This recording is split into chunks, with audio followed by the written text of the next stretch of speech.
Bore da, members. My name is Councillor Carlisle and I'm the Chair of the Finance and Resources Overview and Scrutiny Committee. Can I welcome everyone to the meeting, which is a multi-location meeting. The meeting will be live streamed and recorded and will be available for viewing after the meeting. Should the live streaming fail, the meeting will continue and a recording will be available through the Council's website following the conclusion of the meeting. Can I remind members that translation facilities are available and for those attending remotely to choose your language of choice. For those wishing to speak in the chamber, please raise your hand. For those attending remotely, please use the raise hand function. We will alternate between speakers in the chamber and remote attendees. For those attending remotely, please note that those in the chamber will be unable to use the chat facility. Committee members who are attending remotely are required to leave their camera on throughout the debate and when voting in order to maintain the integrity of the decision-making process. If you do need to leave the meeting temporarily, pop a message in the chat function so the Democratic Services Officer is aware, and then let us know when you return. Can I stress that I expect everyone present and participating in this meeting to conduct themselves appropriately and be respectful to each other. That applies to members, officers and anyone in the public gallery. When I open up the debate to members, I will ask committee members to speak and put their questions first, followed by non-committee members. It would be helpful if members could ask their questions all in one go. Whilst I do not wish to stifle debate, can I remind members that any question should be focused on the subject matter and to avoid repetition. If I feel the length of individual speeches are negatively impacting on the overall time for discussion and becoming unmanageable, I will defer to the committee's rules of procedure, which limits the length of speeches to 5 minutes. Wish I could limit it to 5 minutes. Okay, apologies for absence. Sally? Yeah, apologies have been received from Councillors Sharon Dolman and Councillor Anne McCaffrey. Anybody else, members? No more apologies. Okay, declarations of interest. Councillor Chris. Yes, it's agenda item 7. It's your question to the leader. And as I am an LEA appointed governor to Yscol y Craven and the new Welsh immersion unit, Yscol y Craven is part of the question. I'll declare a personal interest. I'm not a member of the committee, but I won't take part in any of the discussions. Okay, so it's just a personal interest. You happy, Matt? Yep, lovely. Okay. Councillor Gareth. Exactly the same as Councillor Chris, apart from that I am a member of the committee. So you're a LEA appointed governor? Yeah. Yeah, in which case it's personal only. Okay. Thank you, Matt. Thank you, councillors. Any more? No one online? No. Okay. We move on to item 3, urgent matters. I'm not aware of any urgent matters. Item 4, minutes. To approve and sign as correct record minutes of the meeting held on 8th of April 24, pages 4 to 9. Can I ask for a proposer and a seconder, please? Councillor Frank and Councillor Harry. If everyone would like to show. Thank you very much. That's carried. Now, item 5, minutes of the informal meeting of Overview and Scrutiny Committee Chairs and Vice Chairs, pages 10 to 14. This is for information and it's the minutes of the meeting held on the 8th of April. Have we got a proposer? Seconder? Nia? Councillor Nia online? Anyone second? Councillor Gareth? Thank you. If everyone would like to show. Anyone against? No, that's carried. Thank you. We now move on to item 6, minutes of the Conway Opportunities Board, pages 15 and 16. These are the minutes of the Conway Opportunities Board held on 15th of April. On that, I'd just like to ask a quick question, whether it's to Reen or Councillor Charlie, not sure who wants to answer it.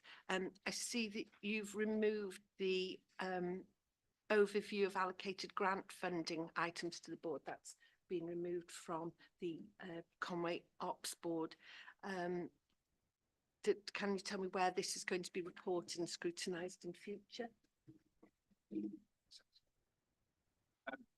Yes, I think this was just an item that was historically came to Conway Opportunities Board. And I think for the reasons we explained previously, a lot of those grant funding streams were European money. So we were of the view that, you know, given the capacity within the team, that actually it didn't cover all the grants anyway. It only covers proportion of the grants. So those will be done, you know, by the team on an ongoing basis. So it's really about freeing that work up.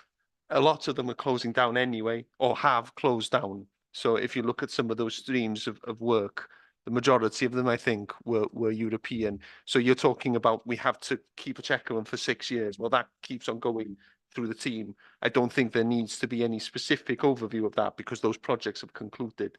Anything else that comes on the radar will go through our usual scrutiny board structures, won't they? So I don't think that this is a requirement. It was just something that historically had gone to Conway Opportunities Board. So that's the justification for it. Thank you, Reen. So the grants will come to scrutiny. They will be scrutinised. It depends what they are really. These are the established grants that went through the system historically. So those are different to if there are new grants. So for example, today we have got a report about SPF. Well, you know, scrutiny had asked for that to come here. So that comes here. And it's really comes down to the forward work plan and what the scrutiny committee wants to look at really more than anything else. I think we need to be careful about just bringing everything to scrutiny. Clearly, there's not enough time on the forward work plan for that. We know how busy this committee and other scrutiny committees are. So it's about really prioritising. And this was going to Conway Opportunities Board, which isn't a scrutiny committee, is it? You know, it was just for information for the board, really. Okay, thank you very much, Reen. Thank you. So could I have a proposer and seconder for those minutes, please? Councillor Gareth and Councillor John online. If everyone would like to show. Anyone against? No, those are carried. Okay. Thank you, members. We'll now go on to item 7. This is a question to the leader from myself. So I'll read it. I brought this question because following the cabinet on the 9th of April, I emailed councillors Charlie and Julie asking these questions, and to date I haven't had a response, hence I've brought it here. I will read the question out because for the benefit of those watching online, in particular the head teachers that have contacted me about this, and the repairs in their own schools. So, and we have 10 minutes for this item. So, Councillor Charlie, can you please explain what scrutiny, democratic and constitutional approval processes were given and complied with to arrive at the decision to remove £540,823 and 45p from the capital repair and maintenance grant and use it to plug the funding shortfall in order to commission and build a new Welsh immersion unit at Trosolwg, and how were head teachers, schools, governors and members consulted and informed? What governance was there around the cabinet approval and environment of a spend in excess of 500,000 and whether that should have come to cabinet for approval? Thanks. Okay, diolch Cadeirydd y Bore Da, pawb, and diolch am y question. The financial regulations requirement for decisions on capital spend needing to be taken by council over £500,000 by both long-standing custom and practice relate to where the funding is from council resources. So, for example, that could be debt, capital receipts or reserves. The spend on the Welsh language unit has been funded from grant monies and therefore there's no call on council resources. Grant-funded capital schemes are routinely added to the capital programme, and the amendments are reflected and approved as part of the net changes in the quarterly monitoring reports. Again, these are our long-standing arrangements. The grant awarding body in this case is Welsh Government, and they sent us approval on the 30th of March that they thought it was appropriate to wire this money over to support the construction of the Trosolwg. So I thought it'd be useful to give some background as to why there's been an allocated pot built up in the repair and maintenance grant over the last 4 years. It's been due to project cost tenders coming in less than had been allocated for the works, unused contingency fees, reallocations of certain works to other grants. So other grant streams such as ALN funding, ventilation and asbestos works have allowed us to carry out some of that work without calling on the main R&M pot. Sometimes there's been scopes of work amendments. So essentially the surplus that was built up was approved by Welsh Government to be reallocated. None of that money was allocated for any other schemes. So there's nothing will change in terms of what was going to be delivered and what we look to deliver moving forward. So yeah, that's the answer to your question, Chair. I think my follow-up question has got two parts. It's what governance and scrutiny it's been through. Where has this actually gone? And what, and the second part of it would be, what is the value of outstanding repair and maintenance works in our school estate across Conway? I know very well from my own schools how much is outstanding in that, and it seems bizarre that the Welsh Government has been consulted and agreed to that, and that you know, Conway has gone with that. So two parts of the question. Thanks. So the first part of the question, Chair, I think I've covered, and that grant funding is sought for particular purposes, and then officers spend that in line with the grant application process. In this case, there was a surplus, which I've outlined the reasons for that, and then permission was sought to use that to fund the gap essentially with the construction project in Craven. In terms of whatever works there are putting forward, I don't have that detail to hand, but I'll have to give you a written response to the second part of the question at a later date. Okay, but I still, sorry to come back, but I still don't know what governance it has gone to, what committee, what scrutiny has been on this decision. Chair, if I'm Chair, if I may, in the question, you've asked a supplementary question, and the leader said that he'll have to reply to the parts that he couldn't respond to today in writing. I think really that brings the question to a close in accordance with the rules. It's a question, it's an answer, and then it's a supplementary question, which the leader said that he's responded in part, and he'll provide the rest in writing in due course, Chair. thanks, Matt. I will have to seek the questions, the answers to my question, maybe by an FOI then in terms of the governance. But thank you very much. Thank you, Councillor Charlie. Okay, we now move on to the item 8, the forward work programme. Dawn? Thank you, Chair. Morning, members. So following on from my email, which I circulated to committee members regarding the development of a forward plan for the forthcoming year, just to advise you that the Strategic Director for Finance and Resources is currently looking at revisions to the business planning framework for 25-26. So once this is finalised, I will schedule budgetary reports accordingly. In relation to the query, I think it was from Councillor Andrew at the last meeting in relation to the Affordable Housing Council Tax Premium Working Group. A date will be organised for that sometime in August as per the timetable last year. In addition, I think it was Councillor Anne referred to the status of the Asset Management Task and Finish Group last meeting. I've spoken to officers who advise that they are currently doing some work with SITFA, which will inform the development of the asset management plan. It may mean the terms of reference of the Task and Finish Group will need reviewing. So it is proposed that the asset management plan will go to the Task and Finish Group first, and then will come to FROSC sometime August, September. I know Councillor Andrew has been involved, so I'm not sure whether he's met with the officers, but I'm not sure whether he wants to add anything. That's my update, Chair. Thank you very much, Dawn. Councillor Andrew, online? No, fine. No, fine. Just that's good enough for me. We can get a date for council premiums. The year marches on quickly, as we know, Cheryl. So Certainly does. So if we can do that, that'd be great. And I'll liaise behind the scenes with Dawn on this one. Thank you. Lovely. Thank you, Councillor Andrew. Councillor Gareth. Thank you. Just wondered if it was still premature to put a date in for the report on the Mochtra Business Park. I noticed in the chairs and vice chairs it was premature then when Councillor Paul asked for a report on it. I just wondered if things had moved on and were we getting to the stage where we could actually have a report on it to see how the whole thing was moving forward. Thank you, Councillor Gareth. Reen? Matt? Yeah, I think it's slightly premature at the moment. There are things going on. Clearly, this is an open session. There are some commercially sensitive issues there that I can't go into, but we will be able to bring it to democracy at the appropriate time. So yeah, that's all I can say at the moment. It is premature at the moment to put a date in. Thank you, Ring. Thank you, Councillor Gareth. And online, Councillor Abdul. Morning, Abdul. Thank you, Chair, and my apology for not being able to make the last chairs and vice chairs meeting. Question again, yes, I do understand, it is confidential matter, but it's gone on for a number of years now. So how can it be premature? I just want to know the logic between, is it premature on this report or premature on, it's gone on for at least 8 years.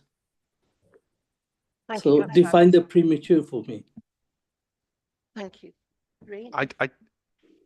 It's very difficult for me to give you a response in open session, Councillor Abdul, but more than happy to inform you in private session if that helps. But I wouldn't propose that we go into private session here. What I would propose is that we have a discussion outside the meeting, if that would be helpful.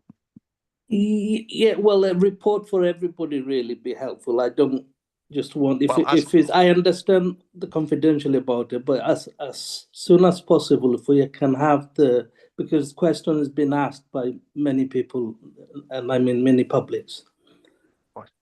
So if you can prepare a report ASAP, that would be helpful. Well, all I would say, the matter went to chairs and scrutiny. There's an explanation there given as to why it was premature to bring it forward. That's only a few weeks ago. So that rationale still stands at a time when there is something to report of substance that we will bring something forward to democracy. There's a process involved here where it goes through chairs and vice chairs. That's been undertaken. So I'd ask for that to be respected. Thank you. Sure. Can you guarantee them there is no more taxpayers' money being wasted on this then? Because it's the taxpayer money that people are asking us the question. Councillor, this item isn't being discussed at the moment. Fine, I'll leave it at that. Yeah, thank you. Thank you very much for that, Councillor Abdul. Yes, those are questions being raised with all of us, I'm sure. Councillor Harry, did I see your hand go up there? Yes, you did, Chair. Just a thought and really conscious of the points that Chief Executive has just made, and the importance of, I think, respecting or being very, very conscious of any commercial or legal sensitivities surrounding this topic. Maybe if members wanted an interim update, I appreciate the Chief Executive has said we could have a report in due course, but perhaps members will want to have some sort of interim update, certainly for our own peace of mind, even if it is confidential. Perhaps a written update could be circulated for our email around members. It doesn't have to be a full pro forma report, but perhaps some sort of interim update so members can be reassured that doesn't require a report to come here, either closed or otherwise. Just a suggestion if that helps. Thank you. I think that sounds like a good suggestion, Councillor Harry. I'll consider the suggestion. I won't give any commitment to that as yet because of the sensitive nature of some of the things that are going on. So I'll certainly consider it. Thank you, Reen. Councillor Paul. Chair, I am one of the representatives. You've got your microphone. Oh, Yeah, it's on. I am one of the.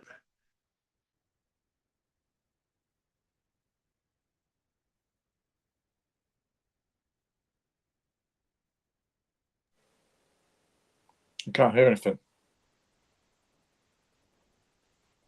Can't hear it online. Can you hear me, Councillor Andrew? Yeah, I can hear you, Cheryl. Yeah. Councillor Paul? Oh, try that. Try the next mic. Yeah, I was just saying that I am one of the FROSC representatives on the project board. We recently met, and just to reassure Abdul, I'm definitely on it, and the issues you raised have certainly been debated heavily in the project board. But at the moment, my own judgment is that we have to follow the process we're involved in, which is discomforting, but I respect that advice we've been given. So I will be asserting as strongly as I can that as soon as we can report to scrutiny, that will happen. Thank you. Thank you, Councillor Paul, and we all know how strongly you can assert, so that's reassuring, isn't it? Thank you. Okay, no more questions on the forward work programme. And there I was thinking we could make up some time on this. Okay, members, if you'd like to propose and second this, Councillor Gareth and Councillor Stephen, and if everyone would like to show.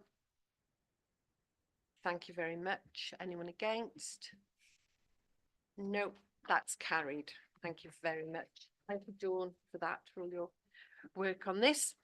We now move on to item 9A, the People and Performance Programme, pages 62 to 71. And Councillor Chris Cater is going to introduce the report and Fran will present the report. Thank you, Chair.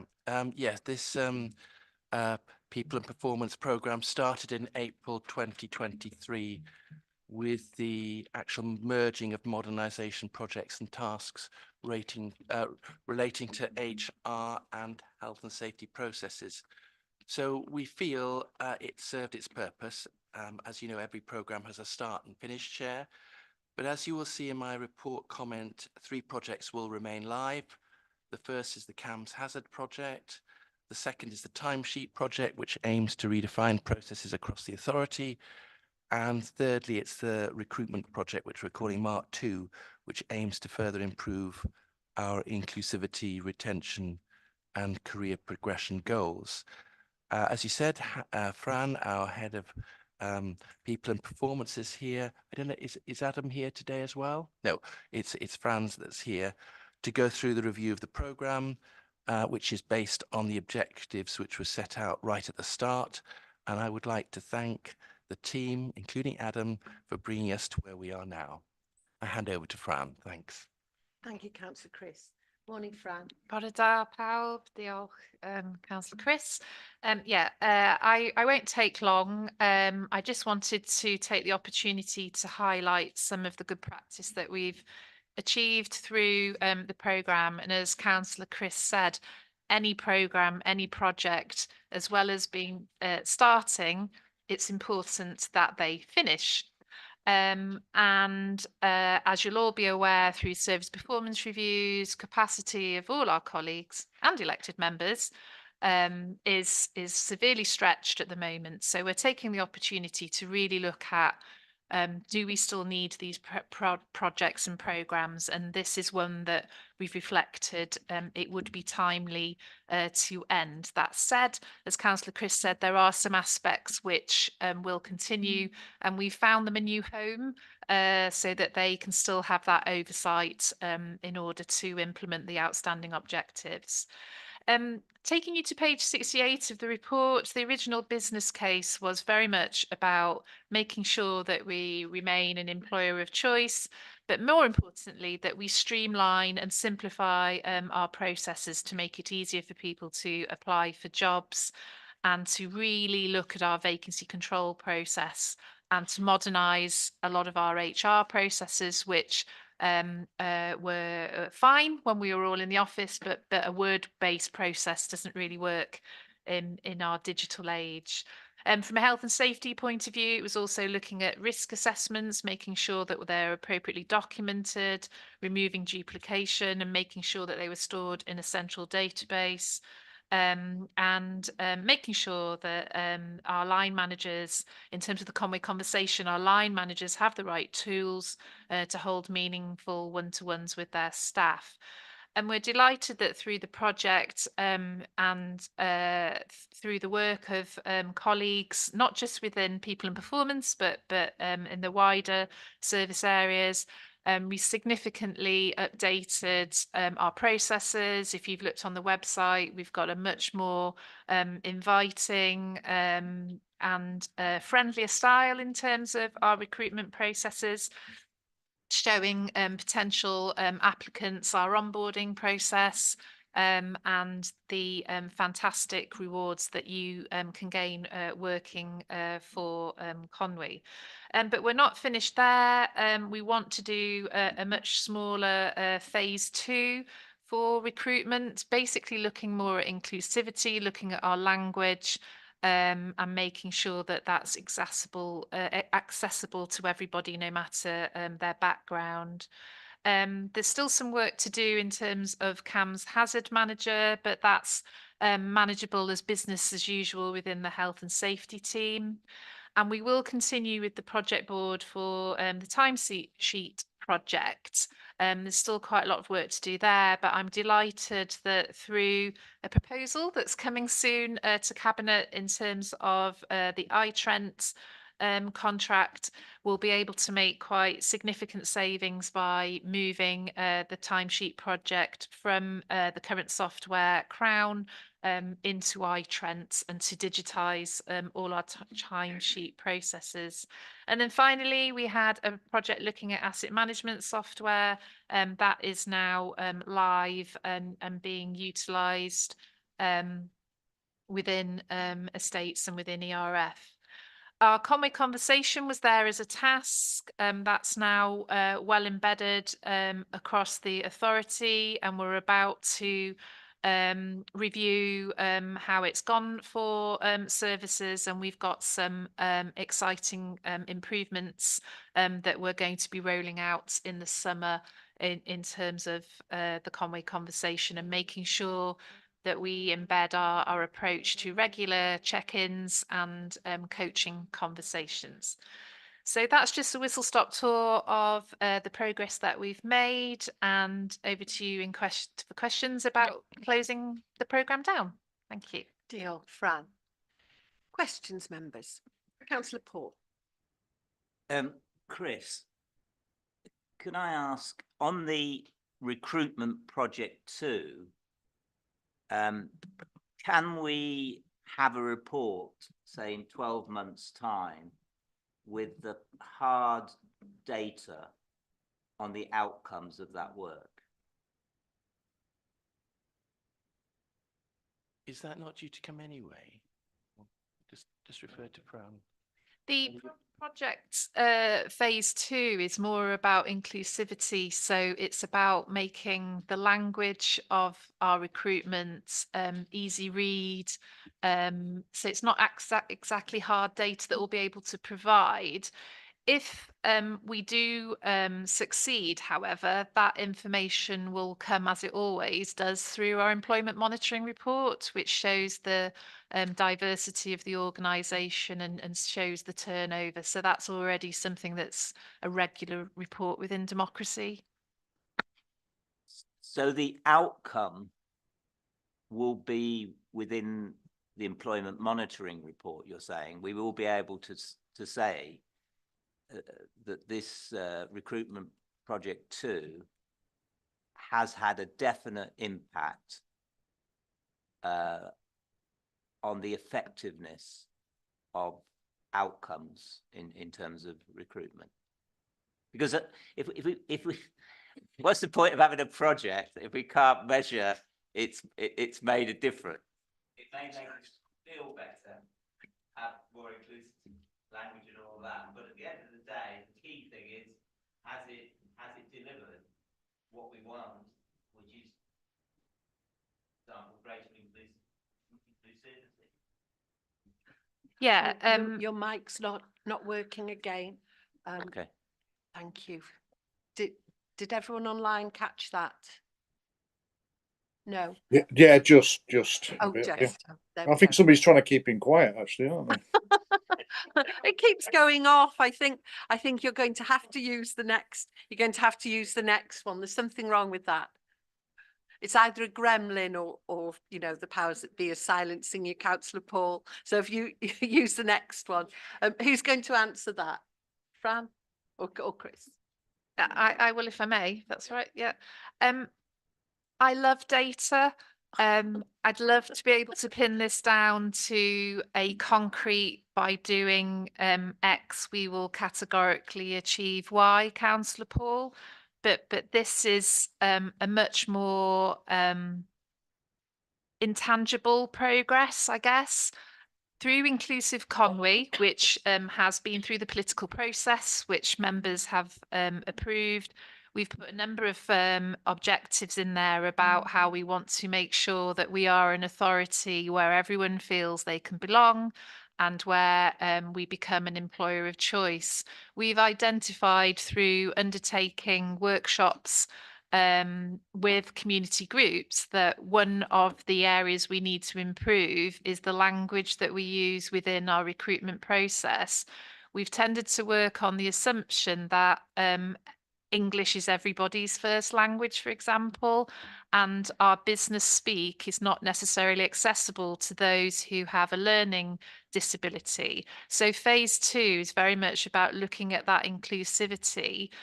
It's part of a wider understanding, really, of are we an employer of choice? But I can't guarantee that we'll have pinned that down in 12 months. It's about looking through Inclusive Conwy at a number of systems, a number of practices, looking at our policies so that we give assurance to the wider community that we do welcome anybody regardless of their background.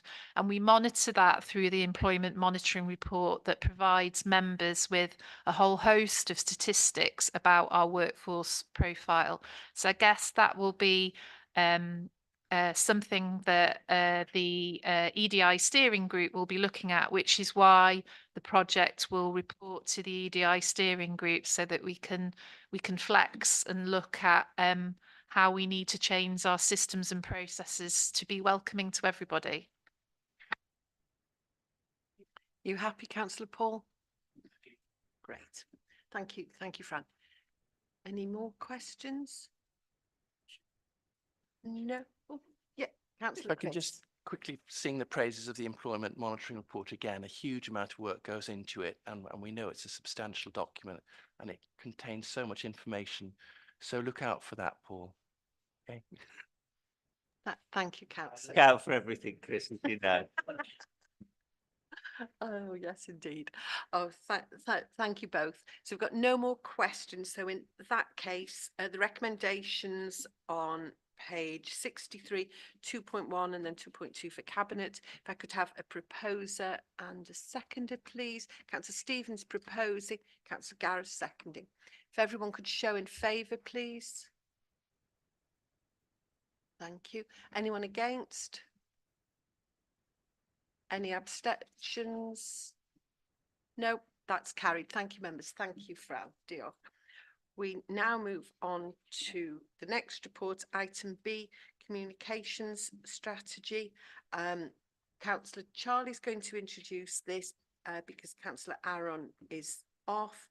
And I'd like to welcome Brian to Chamber this morning. And Councillor Charlie's going to introduce and Brian is going to present the report. So take it away, Charlie. Called off the bench once again, but we shall do. First rugby term of the day. Well, I know, yes, exactly. Yeah. At least I had a warm up earlier. Thank you for that. So yes, Chair. Communication strategy. Why do we need a communication strategy? I think first and foremost, it's really important to reflect that we're here to serve our communities and provide them services, and communication is a two-way process. So I'd just like to take the 3.2, which sets out the objectives of this strategy. So A is to strengthen, develop and maintain opportunities for local people and their groups to influence policy, service delivery and what happens in their communities. To build upon the reputation of Conwy County Borough Council by putting our corporate values at the heart of all we do and delivering within a consistent brand framework. To develop a planned structure for all engagement and communications with a clear hierarchy of strategic messages that link directly to our corporate plan, vision and outcomes. To deliver coordinated, proactive, positive communications around the priority strategic messages. To build organisational confidence and competence in managing engagement and communication proactively and effectively. And to work with our communities to help them understand how Conwy County Borough Council is funded and what services are provided. And finally, to help us achieve our objectives in the corporate plan. So I think that makes really clear it is a two-way street. It's to explain what we're doing, the good, the bad and the ugly, and to hear feedback and whether that aligns with what people want us to do. So I think we can all agree with the why. The difficult bit is in the how. We've seen sort of certainly over the last 10 years an absolute explosion in the different channels and the way people access news. So back in the day we had websites, now we've got all the social media platforms which differ from one age group to another, and it seems to change all the time, but we still have a considerable number of population who aren't digitally active and need to be looked at as well. So there's lots more channels. I think 20 years ago we would have gone to the local newspaper, bought 4 or 5 pages, put all the information we needed, and we could have been fairly confident that that would have gone out to all residents. But that, as a media, is under severe pressure. In 23 alone, there was a 19% drop in people using local papers. So we have to be certainly proactive. We have to be flexible. We have to keep looking at different ways to get that information out. And obviously, it goes without saying that there has to be there's budgetary things to be thought about as here as well. You know, we have to use our money as best we can, but leaving nobody behind. So I think we all agree on the need to do it. This strategy is looking at ways that we can deliver on that. And I'm happy for officers to take it through that strategy. And I'm sure there'll be lots of opinions on how we have to try and tweak this around the edges, because, as I say, it's all about not leaving anybody out. So, diolch. Thank you, Councillor Charlie. And I'm glad you highlighted those of our residents that are not digitally savvy and digitally enabled, because there's still a vast swathe of people that aren't able to access or anything digitally. So thank you. Okay, Brian, take it away. Thank you. Due to the financial climate, local authorities across the UK are having to evaluate how they deliver key services to residents. There has never been a more important time for a strategic approach in the way that we manage our engagement and communication with our communities. When I started with the authority in October 23, I met with most of the strategic leadership team, senior management team, and other key stakeholders, both elected members and council officers, to establish future objectives. After these meetings, I reviewed and updated the 2018 strategy, and it became apparent that a lot of the objectives I've been given were similar to the existing strategy. Working with advice from my line managers and colleagues, I concluded the best route forward would be to take a light touch approach to the April 2018 strategy, updating this for the post-COVID era. This would allow the necessary time to evaluate the authority's current practices, understand them better, and make any recommendations. As a result, this strategy is set to last until 2026. Communication is key to collaborating with our communities. Without good communication, we cannot make informed choices. It's vital that the teams work collectively, both internally and externally, to deliver messaging and promote good practice. If communities are not aware of what the council is doing, they cannot share their views and fully participate in decision making. This strategy aims to show how we will ensure ease of access and the necessity for two-way communication with our communities. This strategy aims to ensure that our communities are aware of what the council is doing and what difference public services can make. It aims to prevent misunderstanding and possible frustration through lack of information, and help council staff to plan in order to promote our work and partnerships. The long-term goal is to set a direction for all officers and staff to follow, and make it clear to the public how we want to communicate and engage with them. The aim is to communicate our current work as well as plans for the future, and our response to emerging issues. This will ensure that our communities and stakeholders understand how we are working and continue to build trust with us as an authority. The strategy aims to take an integrated approach to all forms of media and ensure that all services are working together to engage with our communities. This strategy encourages teams to take a holistic approach to both their own communications and those of the wider authority, making messaging clear, understandable, and related to our corporate plan objectives. We aim to set out how our communications will be delivered in a way that is easy to engage with by our residents, staff, partners, and members of our wider community. Overall, the aim is to guide Conway County Borough Council back to a standardised planning cycle to help deliver strategic communication, enhance planning processes, and adapt the services to a wider evolving need. In short, to return to be more proactive rather than focusing on reactive communication plans. That's great. Thank you very much indeed. The first question is Councillor Sean. Thank you very much. I welcome anything that improves our communication. You know, I don't believe at the moment that we are following our communication. Our corporate objection to ensure people of Conway are informed and included and listened to falls flat on its face at the moment, as far as I'm concerned. And I welcome anything that improves that. I still worry about all the people that are not on those computers, who haven't got access to them or are unable, especially the elderly. How are we going to communicate? Because all our consultations and everything are online, and they're not listened to. They can't join in.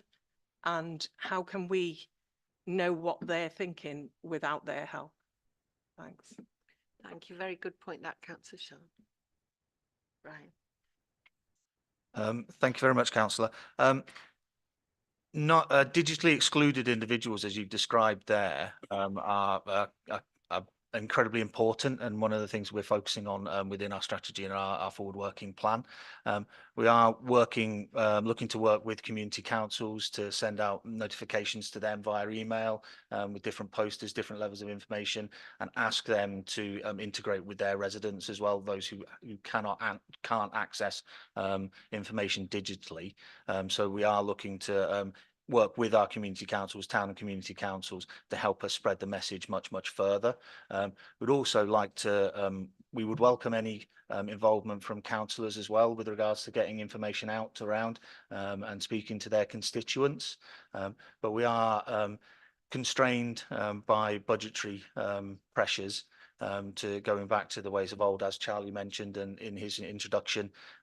Traditionally, we would have gone into the newspapers, and that would have gained us a lot of traction and reach. Unfortunately, that's not the case anymore. But we are, I can assure you, we are definitely looking at different ways and how we can engage with the digitally excluded individuals within our communities. Thank you. That's great. Anything that's it's got to be an improvement than what we've got now. So thank you. Thank you, Councillor Sean. Councillor Paul next. Do you want to try that mic next to you? Can I just endorse what Sean said? I think probably I've had more conversations with Charlie about our communications strategy in the last 2 years since I was elected. I just think it's very poor. The absolute priority is public interest, first of all. And the public interest in everything we do, we should be judging, how do we get this information out there? How do we get it out as quickly as possible, if possible in real time? And even with the very limited paper media now, and there's only one local government democracy reporter locally, I would hope that we have almost daily contact with that person. How am I going to know? How are the residents going to notice a difference? That's the key vision. Or how am I as a councillor going to notice a difference internally? You know, what's going to be? So I want to ask Charlie, you know, on a story, which is probably the biggest story at the moment in terms of the council. Charlie has approached CIPFA, sought their analysis of our finances, and they will be coming forward with suggestions and proposals. What is our strategy today to get this information out to the public, to me, and to other officers? Because until we talk about the actual, like a case study of how are we going to do it, we go down to the granular level of how we're going to do this. Neither Sian or I or other people are going to have a confidence.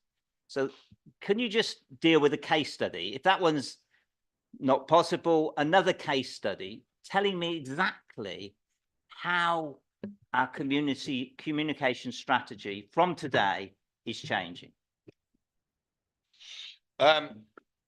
So I would agree with Brian in that there wasn't a need to make a massive change in this strategy. It was more about how we actually use and apply the strategy. I think where we have failed over a few items recently is keeping local members engaged, keeping them well informed about what's going on in their wards, because if there's a vacuum there, then misinformation is spread and, you know, things goes everywhere, and that there's a lot of work for local members trying to bring their own residents up to speed.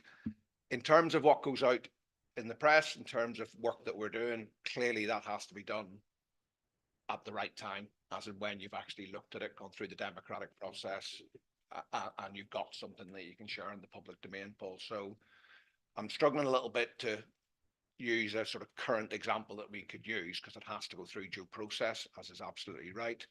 But I definitely think local members being informed is incredibly important, because it remains very challenging to reach people. You know, the big brands like Coca-Cola and McDonald's, they send billions in advertising day in, day out to get their message there. Certainly when I had the state agency, we were spending £4 grand a month on advertising, and still people at the town had no idea we were there. It is a real challenge to get it out to everybody, but I think I would absolutely not underestimate the role of local members in having that information and be able to share it with people, because it is not great when somebody asks you, I don't know. So we do try, members briefings, we try a variety of ways to get stuff to people, but it remains a challenge. But I guess the proof in the pudding is what we do moving forward. Following on from last year, we have the communication strategy group, which meets with the chief executive, myself, senior members of the team, where we look at what's coming up in the diary and try and anticipate where we need to be stronger on our communication. So it's a very long way of saying I think the proof will be in the pudding as we move forward, Paul, but generally difficult for me to use a current example now, because we have to wait until that's been through the democratic process. Can I just come back in the chair? You may. I mean, when I was involved, Can you lean to your microphone? sorry, Thanks. when I was involved in a previous council, I was deputy chair of something we had there called a communications subcommittee, and the chair, or myself as deputy, our responsibility every morning, not both of us, but one of us every morning, was to meet with officers at 8:30 in the morning and this was in the days of paper press, admittedly, to review all the stories relevant to our council and all the likely stories coming forward. So there was political and professional input every day. Now, that was a much bigger local authority, but it seems to me, unless we're on it every day, trying to get the information out there for the public interest, we will continue to be always on the back foot. It's something that is almost more important than anything, because the public interest is they want to know what's going on. And we every day should be asking, what do our residents want to know? What do we want to know? So when we met at 8:30 in the morning, often we asked, well, we need more information about this so we can get it out there. And I don't think we're being proactive enough in doing that. Thank you, Councillor Paul. I think Reen's going to answer that. We were going to mention Liverpool today, were we, Reen? But go on. No, I'm not mentioning Liverpool. No, thank you. I'm not mentioning them. Yes, I guess, yeah, the points, Councillor Paul, you make are well made. But you are making the assumption that that isn't happening. Now, every morning, stories are shared and discussed with senior officers and members, cabinet members. Those discussions take place. There's constant communication between Brian's team and the press. The comms group has been set up specifically to deal with upcoming issues that we are anticipating. Now, I agree, historically, maybe those things weren't in the forefront of our minds, but given the position, as Brian mentioned, the position each local authority is in at the moment, communication is essential. As Councillor Shan mentioned, accessing residents is incredibly important. So there's difference there about how we communicate out, but also how we react to stories that emanate from things that happen. And those discussions do take place. So I'd like to give that reassurance that every morning we have people scouring the written press, the published press online, to make sure that we are, as you say, on it in terms of stories that are there. Now, because of the fast pace of social media, it's incredibly difficult to keep up and anticipate, but we do what we can. And within resources, Brian's team, you know, are doing an incredible job trying to keep up and keeping those relationships. And it's all about relationships in these spheres. So just on that, I just wanted to make that point, just in case that you weren't aware of that, Councillor Paul. Thank you very much, Reen. Councillor Stephen next, please. Thank you, Chair. It's been reported by the Electoral Commission there are somewhere in the region of 14,000 people within the new constituency of Clwyd North who are not registered to vote. Are there any strategic plans for Conwy County Council to work alongside Denbighshire County Council in communicating the need to register to vote?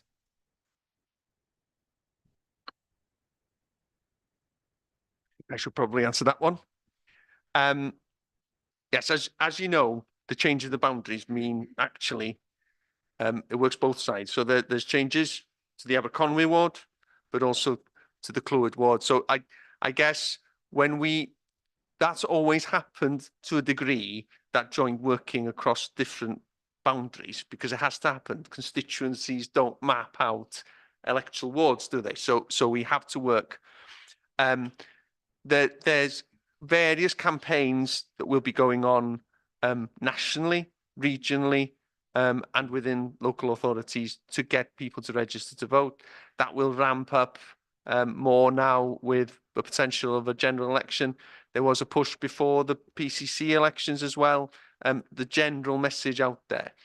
But it's a constant battle to try and get that information out. And we have, you know, leading up to an election, there are regional meetings as well, which helps to coordinate that communication plan. So, for example, the PCC election, there was a comms plan going back to before Christmas around trying to initially getting people to register to vote, but also then explaining what the changes were in terms of the electoral process, but also, you know, advocating postal votes or whatever. So it is a constant plan, and there will be a communication plan to the run up to the next election. So I don't have the specifics in front of me, but you know, getting more people to vote is what we do. That's exactly what we want, as many people as we possibly can to vote. And there is a lot of joint working going on between various election teams, be that with Gwynedd and Denbighshire councils, because more than anything else, we have to share staff in these types of situations, you know. So yeah. So those are they will be coming more to the fore as we move through the year. You can. Thank you, Reen.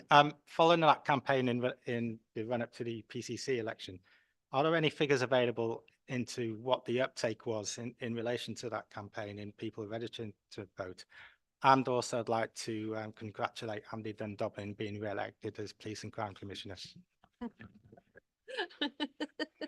You're chancing your arm there, Councillor Stephen. I'm sure we can get some information as to what difference was made. I guess it all depends on the profile of a different election, doesn't it? You know, you will get maybe for certain elections more people registering because of interest than others. But yeah, there was, if I remember correctly, there was a national campaign. Certainly a lot of information sharing that went on.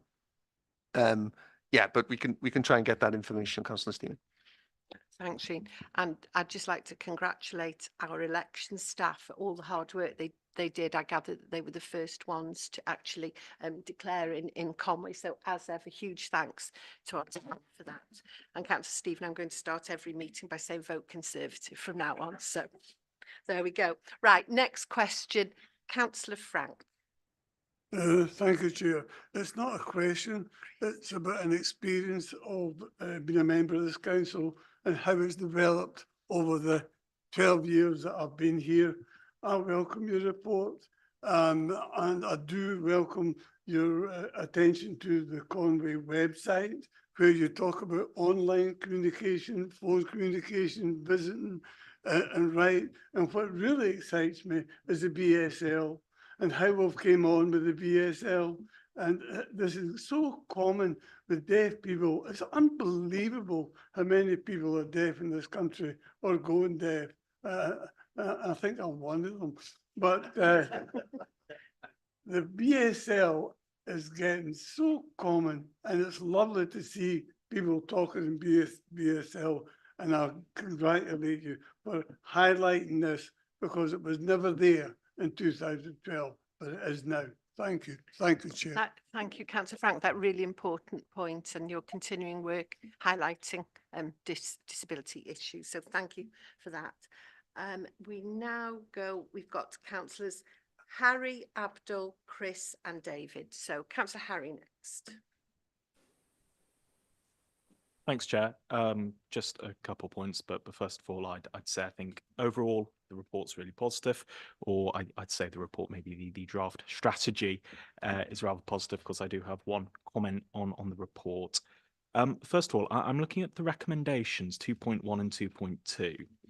And 2.1 is that we make a recommendation having regard to the recommendations in 2.2 and makes a recommendation to Cabinet. And 2.2 is that Cabinet have regard to what we have recommended and make a decision. That the two things seem, well, circular. It's what comes first, the chicken or the egg. Now, I wouldn't pick this up apart from our previous report had what looked like an almost identical set of recommendations. So perhaps that's something that could be reviewed in our report writing going forward.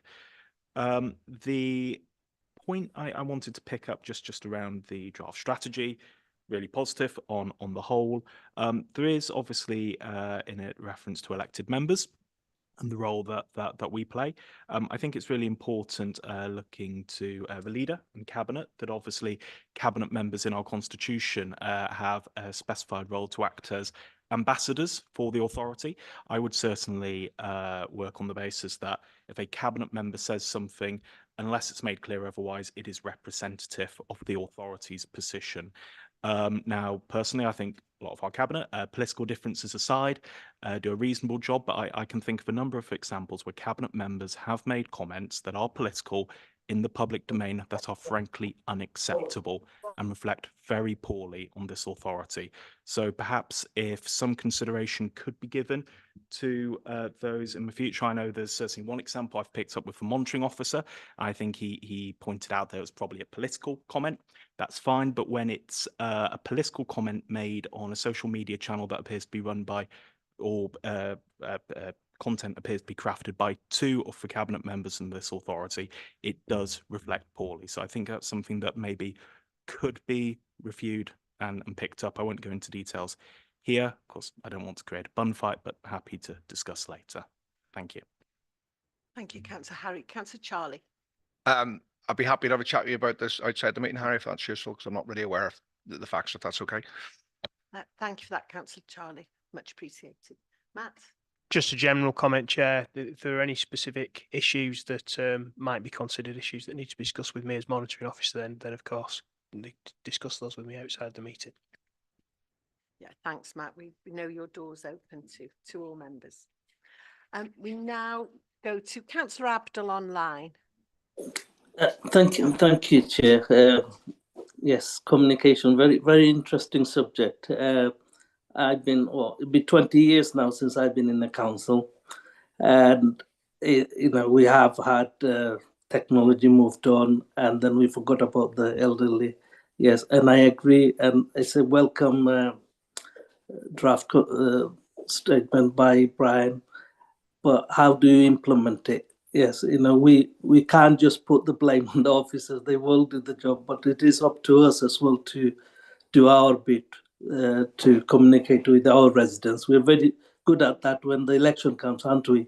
Put flyer after flyer after flyer, but then after that we wait another 5 years. But in between, some of us do give out news, but sometimes we can overburden people with the news as well. Some residents don't want, they do vote us to do our work. They don't want to be bombarded with information. As long as, because all size doesn't fit all, as long as they get the information they want, then they are happy. And I must admit, lately I'm finding getting the information for the residents on issues is hard. And I do realize we're short on staff and everything, but it's refreshing coming from the chief executive that communication is important. So that is what I think we need to work on, communication. Yes, we can't do everything, but as long as we communicate, I mean, and what I find is that when I put some request information in, I'm finding it harder to get reply. I have to write a few times to get reply. On some instance, I had to put a complaint in to get respond. That wasn't there before, but it is there now. And what it makes me ineffective because of my other colleagues, not colleagues, as in Team Conway colleagues, officers not responding on time. So if the chief can look into that, because people don't expect much. If they can get or understand the situation, then they will make their own decision. We can't make everyone happy, but I think from my experience recently is communication is we're lacking on. Thank you, Chair. Thank you, Councillor Abdul. Diolch. Reen?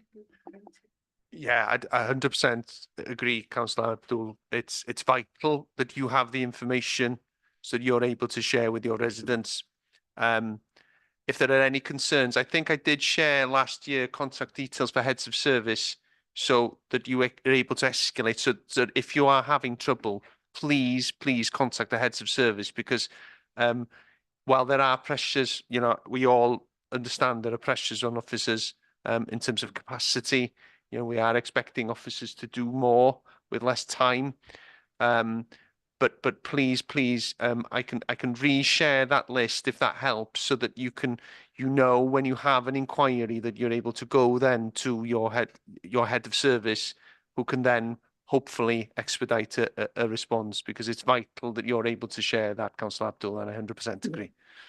Thank you. Can I come back, Chair? I mean, Can indeed, Councillor Abdul. thing is, if we as individuals do our job, then we shouldn't have to go to as high as that, because then our head of service is busy with other things. But now I understand where, like I said, when I exhausted things, then I have gone to them, and they are, it does get things moving. But my point is, we shouldn't have to go as far as that, because that's creating more work, more time, and duplication. Also, just another comment on no communication. When we get when there's any road closure and everything, we get a notification from ERF, and they do tell us which road is closing, and that's very helpful to us. If it's in my ward, people phones, I can give them explanation. Same maybe could be done with the planning if it's an individual ward, because not all of us have to go in know every information. I don't have to know anything about Clarendon now, or Clarendon Council don't probably want to know about Conways. Just because it's in a draft form, I just want to put my input on, so if that can be looked into it. But as long as we get in local information by local members, then that will be helpful. Thanks, Chair. Thank you, Councillor Abdul. Thank you, Reen, for that. Next question is from Councillor Chris online.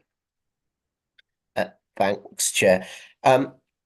Two elements to my question. Firstly, I'd like to follow on a little bit from Councillor Stephen.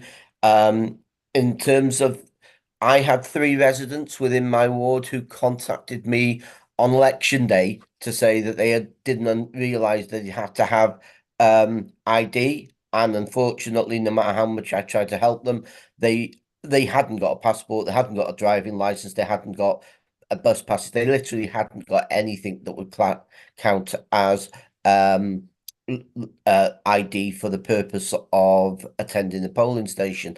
And bearing in mind that that wasn't the only ones, there'd been some very high profile case situations. So what is Conway, is there anything that Conway can do to try and highlight the fact that in any future election, people will need ID, and make available at least so that they understand what types of ID are available? Because I do think it's really important. Democracy is is the most important thing we do, as far as I'm concerned.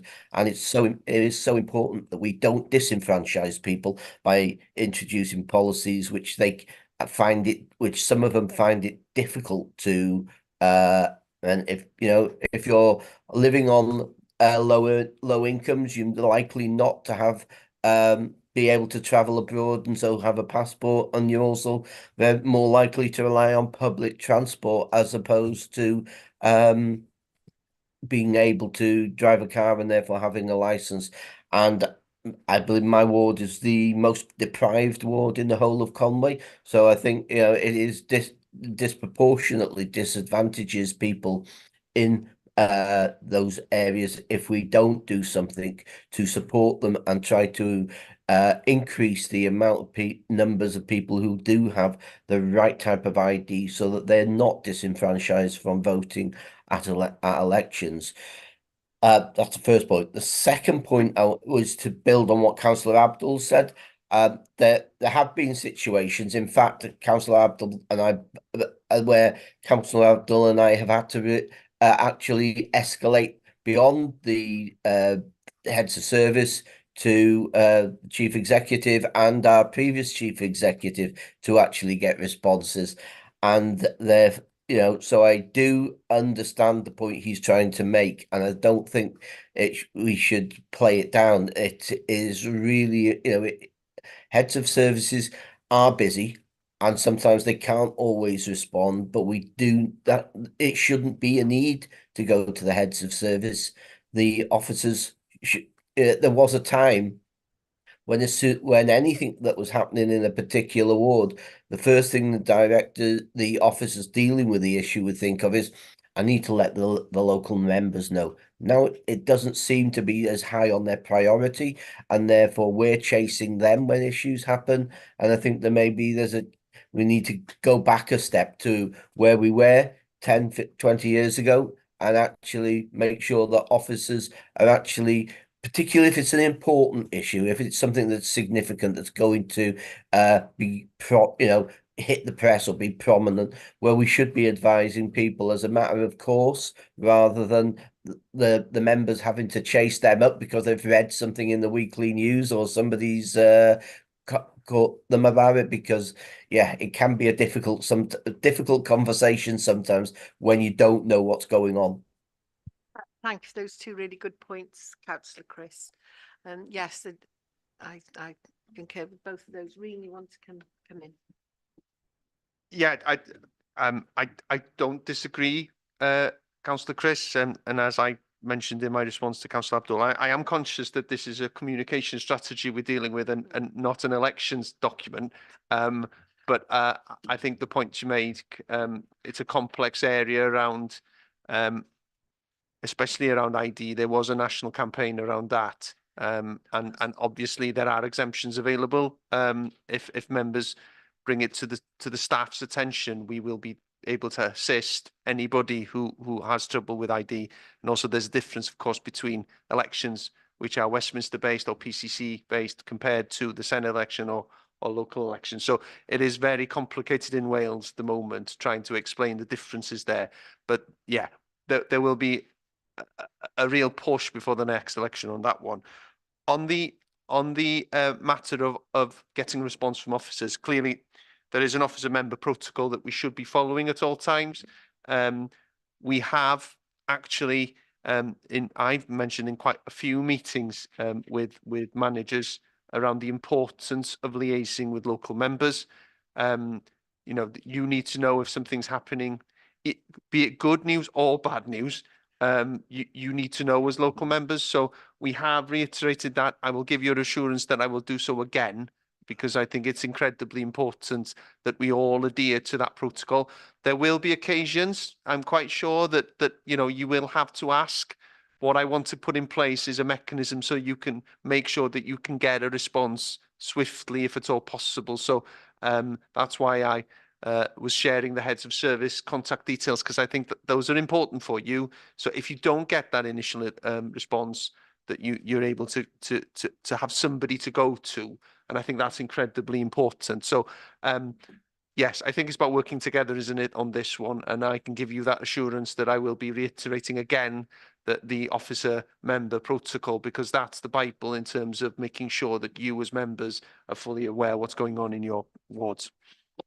Thank you, Reen. I'm not looking forward to your inbox this afternoon then. It's going to be pretty full. Before I come to the last speaker, which is Councillor David, I had 2 points. One was around local member communication. Take, for example, the paddling pools.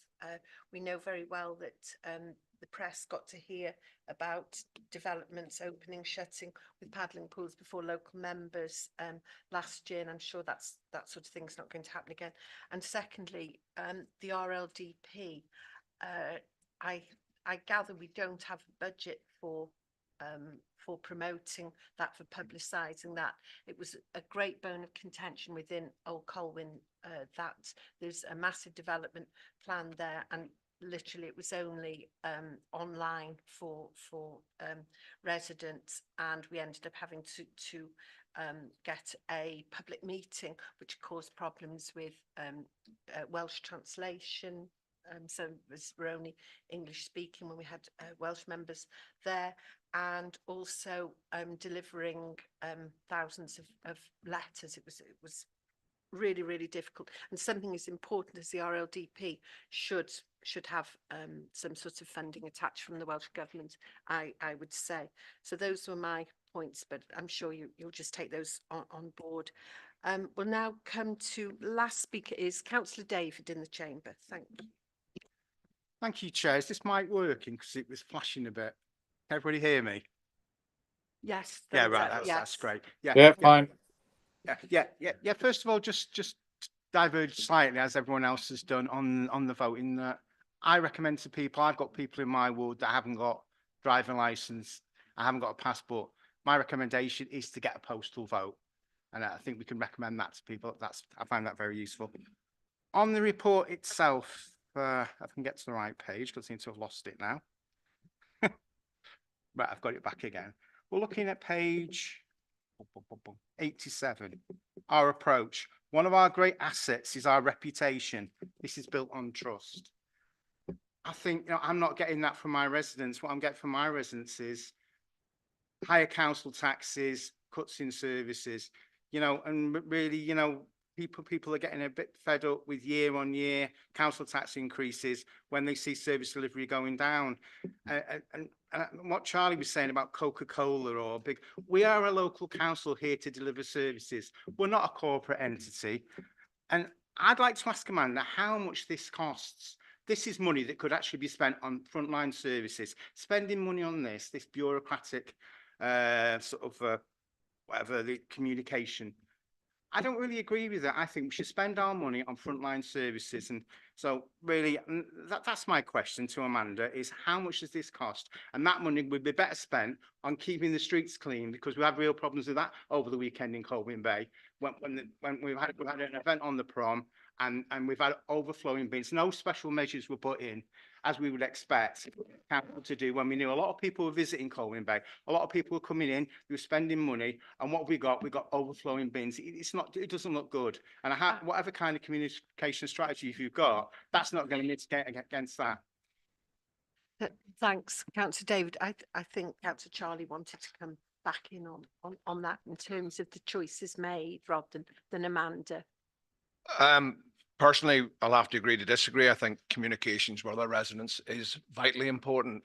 The point I'm making is it's not what we're telling them, it's what they're telling us. And that's even more important in a situation where you have seen substantial increases in council tax and services which are being reduced, because that is the financial reality of what we face. Our budget reconsultation last year with residents about the services that they are most valued. I think over 1,600 responses to that. That's a really, really valuable piece of research. There's stuff there, there's no shock to us, but we need to explain the situation to people. We need to explain why some things aren't being done as much as we'd like, because if they've not got that information, then that is a vacuum, isn't it, where they don't understand that the difficult choices have to be made. So yeah, I don't agree. I do recognise the budgetary pressures, and that becomes a problem when we could do a mail shot to everybody and send out a leaflet. that would be very, very expensive. So there's a balance to be found all the time. Ashan, maybe do need to reach the digitally excluded, but I think we are very conscious of every penny that we spend on all of our services, and this is no different. So we would use every means, every method to try and communicate with people, but you will never reach everybody. And I think that's the point I was making about these advertising giants, that there is a finite amount you can spend on it. But communication for me is absolutely key. Thank you, Councillor Charlie. Come back on that, Chair, please. Just once, briefly. Yes, Just and then briefly. Councillor Paul. I'll just come back briefly on that, because residents are finding they're having services cut. Now, and one of the reasons they're having services cut is by spending money on things like this. Too much bureaucracy that goes on in this council. And the public are aware of it. And when you speak to people, they say, why aren't they spending the money on frontline services? Why are the streets not clean? Why are the cuts in social care being made? Particularly the cuts to telecare. Really, Charlie, but, this is about trust. How many members that are sat here today stood on a manifesto to keep council tax low? And some even stood on a manifesto not to increase council tax at all. And then they're putting council. How can there be trust? How can there be trust? It's a question that really I get asked all the time. That people can't understand why we have these constant large increases in council tax, and then we have cuts in services, and then we have the money to pay for things like this. Yeah. That's the real question. That money should be spent on public services, really. And I think Charlie's well aware of how people feel, because he's a councillor and he must speak to people in his wards. I speak to people in my ward, and we know what people want. They want more public services. They don't want these cuts, and they don't want all this bureaucracy and what is it, communication strategies. We are not a public company or Coca-Cola or whatever. We're a council delivering service, and that should be our sole aim. Thank you. Thank you, Councillor David, for that. Okay, Councillor Paul, really briefly, then we're going to the vote. Thank you. Microphone.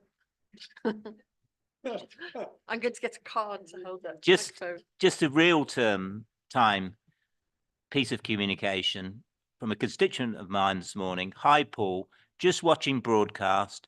You're on this morning's scrutiny meeting on YouTube. See, there are 4 people watching. Why is there no posting of today and tomorrow's broadcast links on social media to potentially get residents watching and listening? So there's a piece of communication from a resident while we're debating this issue. And maybe it's something that I think Harry had a suggestion: use Twitter, use our democratic Twitter account, but other things to make sure people are aware of what's coming up, so that they can further participate, as that resident is with me this morning. So I have seen quite regular updates about meetings coming forward on social media streams. Social media streams, by definition, doesn't show everybody the same information. So again, there's a challenge there. But as far as I'm aware, the meetings are publicised. That the invitations to join them are given in a timely fashion. But I do accept that not everybody sees the same feed as I do. Thank you, Councillor Charlie. Thank you, Councillor Paul. Okay, that was our last speaker. So now we're going to go. Can I have a proposer and a seconder for recommendations 2.1 on page 72, please? Have we got? Have we got any recommendations to put forward? Any extra recommendations? Does anyone want to put anything forward? No. Okay, that's fine. So a proposer and a seconder, please, and we'll show. Councillors Harry and Mandy, thank you. If everyone would like to show in favour. Thank you. Anyone against? Any abstentions? No, that's carried. Thank you. Thank you, members. We now come on to item 9C, corporate grievance policy revision, pages 108 to 130. Councillor Chris is going to introduce and Donna Roberts is going to present the report. So thank you, Councillor Chris. Yeah, thank you, Chair, again. So approval for the proposed changes to the reviewed policy will be going to Cabinet tomorrow. So this is why it's here in front of us today. The policy was last reviewed in 2017, and our aim is to review such policies every 3 years. So it's ready to be ticked off. Donna, as you said, Donna, our head of principal HR business partner, is here to go through the changes. But I just wanted to emphasize, Chair, that the focus on early resolution at low level remains. Strengthening well-being support and communications for the parties is important, as is the increased clarity and consistency that is always a goal of any such policy review. So on that, I'll hand over to Donna. Thank you. Thank you, Councillor Chris. Bodar, good morning. Thank you for the audience this morning. I know you've got a busy agenda. So as Councillor Chris said, this is just part of our normal review and our timetable to look at some amendments. And one of the key, you've got a copy in your pack of the policy and the summary of changes. So I'm not going to go through those verbatim and bore you all, but some of the key elements really is to try and bring it in line with some of our other policies and provide that consistency. And also make sure that a lot of the emphasis and reinforcement around early intervention, low level resolution with supportive angle, some more guidance and flow charts and guidance for the staff as well as for the panels. We've used a lot of mediation, and I think one of the key successes of this is that we are able to resolve things at an early level. We've got additional guidance around what happens during a sickness absence, because that can delay the process, which causes anxiety for everybody involved.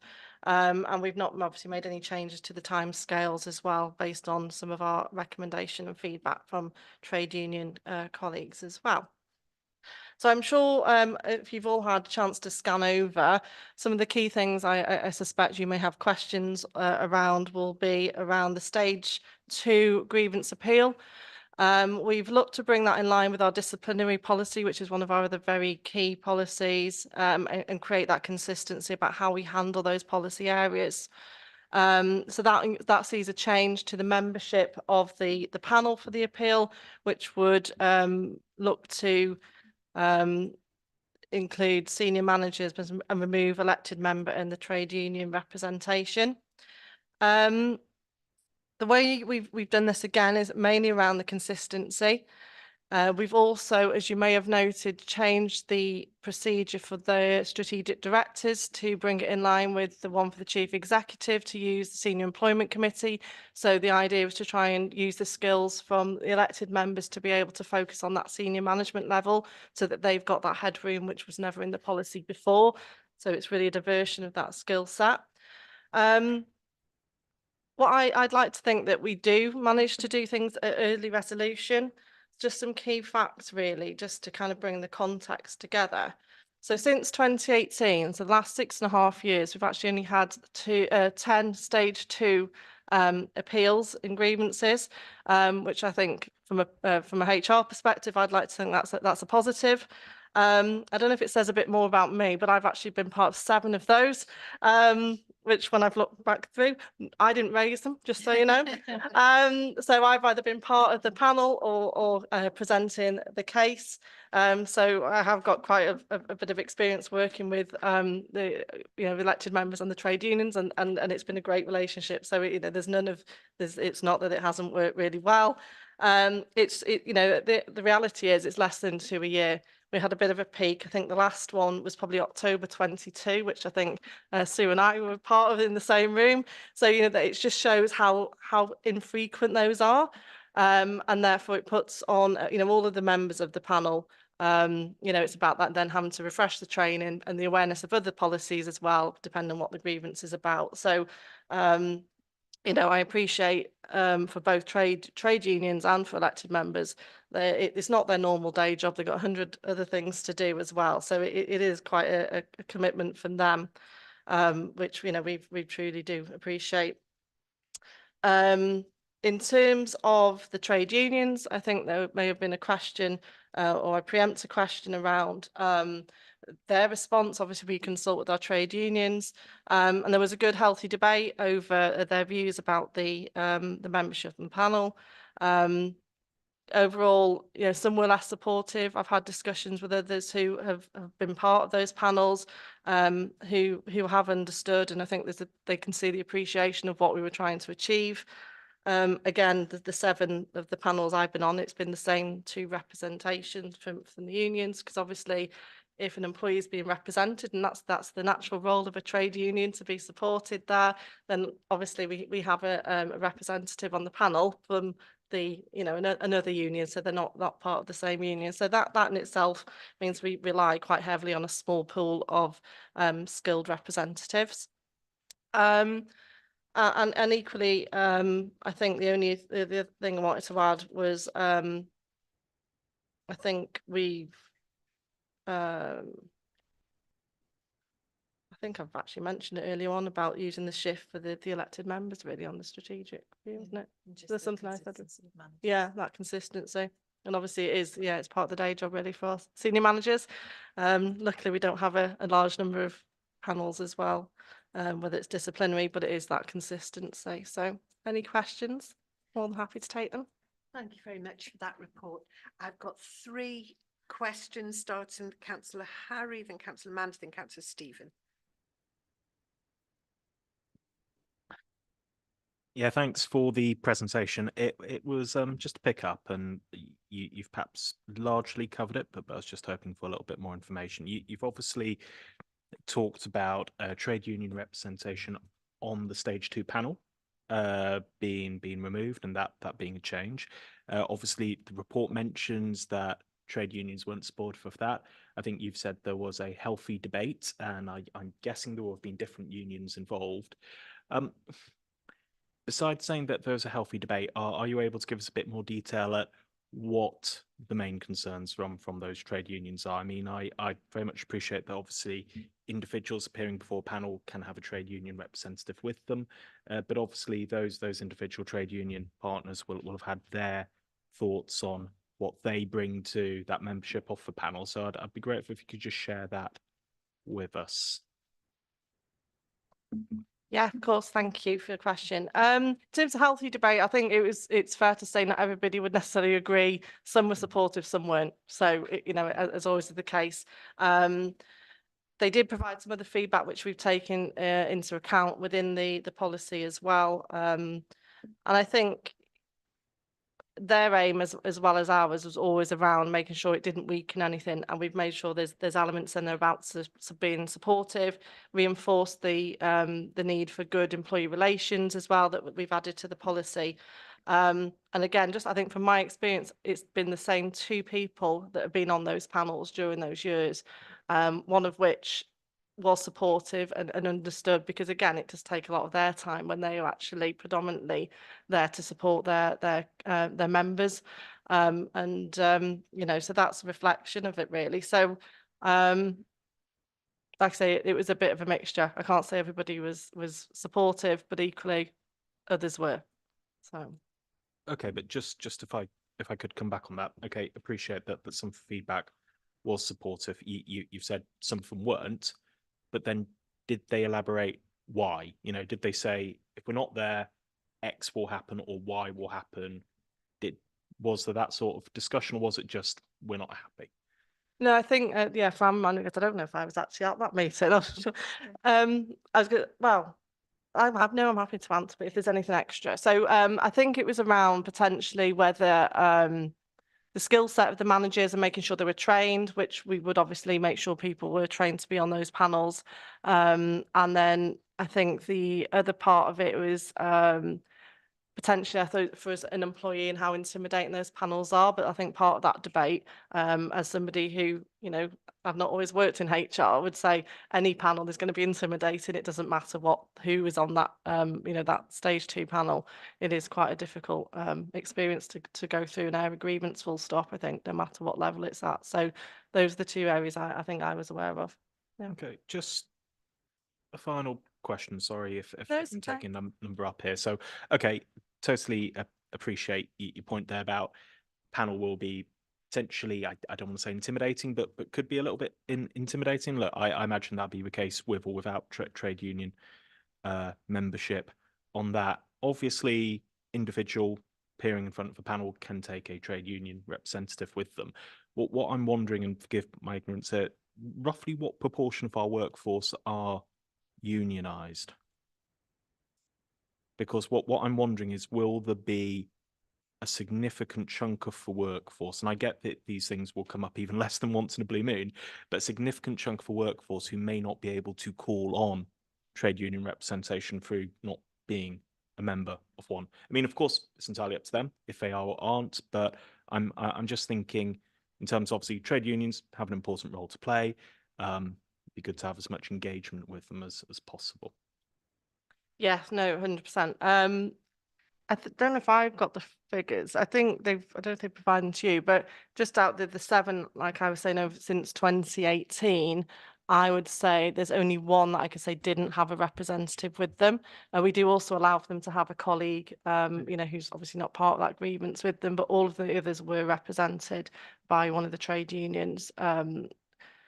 You know, so yes, not everybody is a member, but obviously that's something we work with the unions to try and increase that membership, and anything we do, we always, you know, I personally would say, if somebody is supported by a trade union, that whole discussion and those interactions are far better. Yeah. Okay. That's good. Thanks. Thank you both. Next is Councillor Mandy. Thank you, Chair. Thanks for all the reports today that have been brought against us. Brought to us, not against us. Freudian slip there, Councillor It's all right, I'm in the world of my own. Right. Really, I just wanted to say, obviously the report that's in front of us now, that's being brought to us, it states that the unions disagree mainly with one small part of the new policy you want to bring together. However, I do know unions have agreed with actually quite a lot of this. I socialise, I meet with the unions myself, so I do know this as being sort of like fact. So because of that, I cannot approve what's actually in front of me today. As I find there's loads of pitfalls and obstacles in this. At the end of the day, the policy should be made simple and easy to follow. It shouldn't be about making it hard.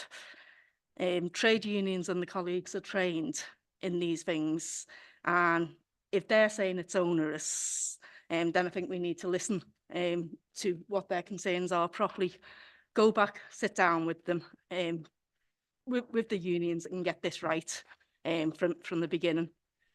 A grievance policy should be an opportunity for our employees to be heard and to be really heard. And let's face it, employee relations are important. Plus, we never know when any one of us may need that representation of the unions. So we need to be listening to that, really. That's all I wanted to say. Thank you. Thank you, Councillor Mandy. Anyone? No. I don't know, was there it wasn't a question, was there? Okay. Yeah.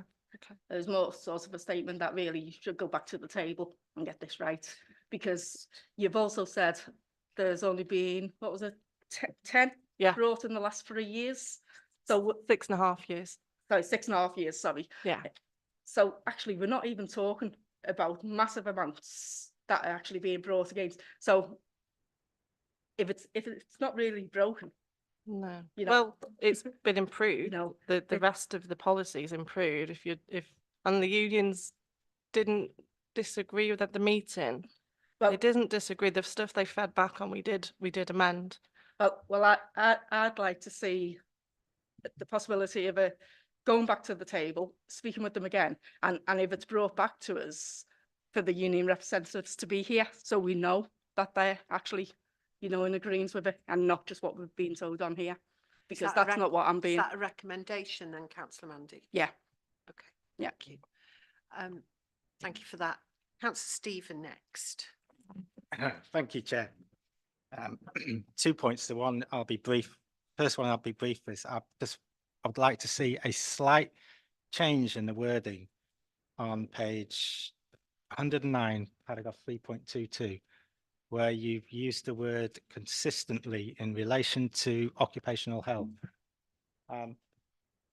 my first impressions on that wording is that there's some irritation with occupational health actually doing their job. So can we change the word to advised? And my second point is to carry on from Councillor Mandy and Councillor Harry in relation to the trade union and members being removed from the selection, from the grievance panel appeal stage 2. I've sat on one of these myself, and they were quite lengthy. And I found that the officers or managers involved were very grateful for the participation of both the members and the unions. So my concern surrounds that in turn mitigates any potential for that to be taken to either tribunal or CAC. And if we remove those safeguards, we are in a possible situation where we will be facing either a grievance or a CAC hearing. So I'd like to recommend, or even second, that that recommendation is removed from the policy, and that we reinstate both the union members and members of the council, councillors, in relation to that appeal panel. Just capturing that, Councillor. So you're seconding Councillor Mandy and adding. No, you're proposing something. I'm proposing something slightly different. I'm proposing that members and union reps are reinstated on that appeals panel. Lovely, thank you very much for that. Okay, next we have Councillor Dilwyn. Just dim ond cwestiwn mewn gwirionedd. Pa mor lwyddiannus ydy eistedd lawr a cael sgwrs? Be sydd yn Oh, your microphone, sorry. You said that. Ia, pa mor lwyddiannus ydy eistedd lawr a cael sgwrs? Be sydd yn cael ei adnabod fel mediation? Ac paent o mewn pasal achlysur, da ni'n ffeindio nad ydy bobl yn gwrtho gwneud hynny, ac os ydyn nhw'n gwrtho, be di'r canlyniad o hynny? Os ydy'r faint o'r fodaeth iddo fo, neu ydy o'n wirfoddol? Rheswm pan fi'n gofyn y cwestiwn ydy, mae yna achlysuron lle mae pethau yn mynd ymlaen am amser hir oherwydd y diffyg o un ochr yn eistedd lawr a bod yn rhan ohono fo. Dwi'n gwybod pa mor aml mae'n digwydd. Dydwyr yn ymwybodol nôl aml, dwi'n gwybod sut mae hynny wedi medru digwydd mewn llefydd eraill. Diolch, Councillor Dilwyn. Dilwyn, it's, to be fair, and that is the whole aim of the policy, that we can try and solve things as early as possible. Like you say, sitting down, and it may not even be recognised as a grievance process. It's just part of the way that we work, really. So having those early interventions, those discussions, getting people together. Obviously, they've got the informal stage, that the stage 1 as well, before we even get to an appeal stage. And mediation, there's a group of us in HR and across Conway who are trained as mediators, who can do things a little bit more structured if needed, but equally we do it quite informally as well, and and it's not necessarily labelled, and it is successful quite a lot of the time, in fairness. But yes, there will always be occasions where relationships are that fractured that people don't want to, and it's not necessarily a grievance process. It might be somewhere, more of a bullying or a relationship process with, not really a complaint around their employment. So it doesn't always work, unfortunately, but in my experience, there's very few that, we can't get them together and at least get them to try. Yeah. Thank you both. Okay, we've got 3 more questions. We're going to go to Councillor Paul, then Councillor David, then Councillor Harry before we go to the recommendations. Councillor Sue as well. Can I just ask, have we benchmarked this proposed new policy against the 21 other Welsh local authorities? We've asked across North Wales, but not the whole of Wales. We do generally look at our neighbouring partners as well, just because it's part of the our HR director network that we liaise with quite regularly. So that is consistent in terms of those panels, if that's. So you're saying this new policy, which we're proposing to endorse today, is fundamentally in line with other North Wales local authorities? Yes, I believe so. Thank you. Thank you both. Councillor David next. Thank you, Chair. Part of the question that I was asking has already been answered, because what I'm looking at is to try and resolve things at an early stage. To do that, to go that extra mile. I think people should always talk. People should always be available for meetings. Now, as an employer for over 10 years, I think I had several hundred employees during that time, didn't have industrial problems because I'd always talk to people. I'd go that extra mile. If we're doing that, you know, I'm happy about that. Thank you. Thank you, Councillor David. Next, we've got Councillor Harry, then Councillor Sue. It's Harry. Yeah, thanks, Chair. I was quite interested in Mandy's proposal. What I wondered whether or not a way forward with this could be, in that I'm conscious this is meant to go to Cabinet tomorrow.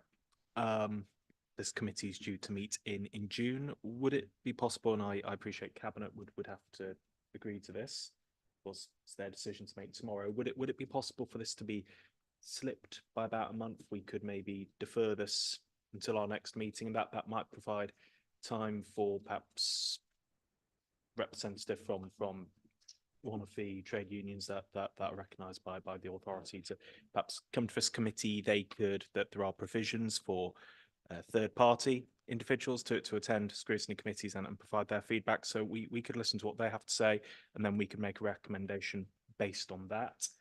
I don't know if that's going to be a huge problem for Cabinet, deferring the decision for about a month, but I wonder if that could be a way forward.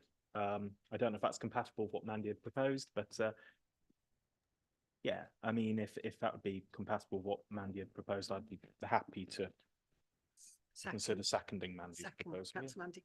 Councillor Chris.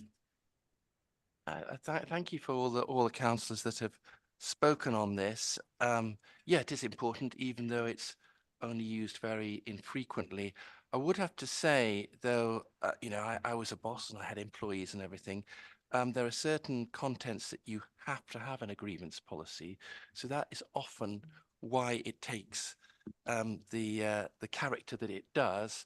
It has to cover, you know, all the administration record keeping, the training and development, the Human Rights Act. All these things have to be in a grievance policy, which this is. If we go to perhaps a bit controversial, this stage 2 appeals panel. I mean, I used to work in a non-trade unionized environment, and employees that came to the grievance panel brought a colleague with them, and that worked fine. So even if they're not bringing a trade union representative with them and they're not supported there, they can bring a colleague.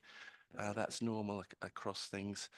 I was surprised to find out that there was an elected member on the panel, because a stage 2 grievance panel, if you're an employee, would you expect to see an elected member there? Would you be concerned about seeing an elected member there?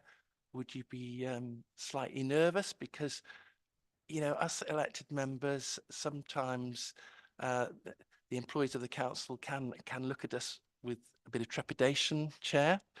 And other things, probably, Councillor Chris. And find it a bit of a threatening environment. So I didn't really have a problem with that. I mean, I don't see any reason to delay it, because as has been pointed out by Donna, there wasn't unanimity from the trade unions about their reaction to this. So it's not as if they were all saying, hold on, you know, we just really don't agree with this. We find this very contentious and we want to resist it. So, I mean, the leaders here, you know, we can delay it. It's not crucial to go tomorrow, but it's about time this policy was updated. Donna said it's in line with the policies that other local authorities have. So I find the issue a little bit surprising, Chair. Thank you, Councillor Chris. And we owe our employees a duty of care, don't we? And if this is something that trade unions are not happy with, then, you know, it is something I'm sure we should look at again. Is that precisely on this point, Councillor Stephen, you're just popping back in before we go to Councillor? Okay.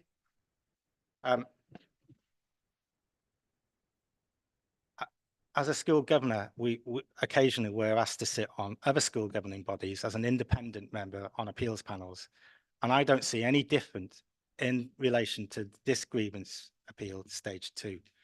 And I would like to see the council members and union members remain on that panel as independent members, just as they are on a school governing body. And I think it would give reassurance to the person that's put in a grievance and is appealing in relation to that, any decision that board takes. Thank you, Councillor Stephen. I know very well when people talk about bringing a friend with them, unless they've got legal training or trade union training, there is no point. They're probably as overwhelmed in the situation as that. So, Councillor Abdul wants to. So thanks. So we'll come back to all these recommendations at the end. We've got Councillor Sue, then Councillor Abdul. Thank you very much, Chair, for allowing me to talk today. And Chris. I have been on a number of grievance panels, and to be perfectly honest, Councillor Chris, I don't think anybody felt intimidated. But what did you, Councillor Sue? But what really does concern me is that maybe somebody would be intimidated by 2 senior managements and a strategic director, and by not having a representative there that they can rely on, because sometimes people go into meetings feeling exactly, they know what they want to say, they feel very confident, but as soon as they get in there, they lose the plot. And unfortunately, it means that they can't represent themselves very well. So it's really important to have somebody there that can give them the support, whether or not they need it. There's somebody there that can hopefully support them. So I actually totally agree with what Councillor Stephen has said, to be honest. But thank you so much for allowing me to talk today. Nice to see you here, Councillor Sue. Okay, we've now got online councillors Abdul, then Chris, then we'll go to the recommendations. Thank you. Abdul. Thank you, Chair. Just referring to page 110, 5.1.1 trade union colleagues, our senior management team,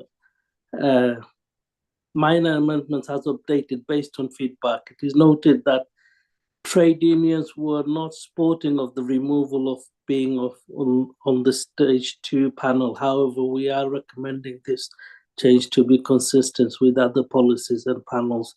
So going back to what Mandy said, if you're consulting someone and they are their feedback is against the policy, and you are making some changes based on their feedback, but not all changes. So I can see where Mandy and Harry coming from, Chair. Just want to make comment on that, and if they so wish make recommendation, I'll be supporting that. Thank you, Councillor Abdul. I think Fran wants to pop in to answer you now before we go to Councillor Chris online. Thank you, Fran. Thank you, Chair. I just wanted to make sure it was clear to elected members what we're proposing to change in this policy.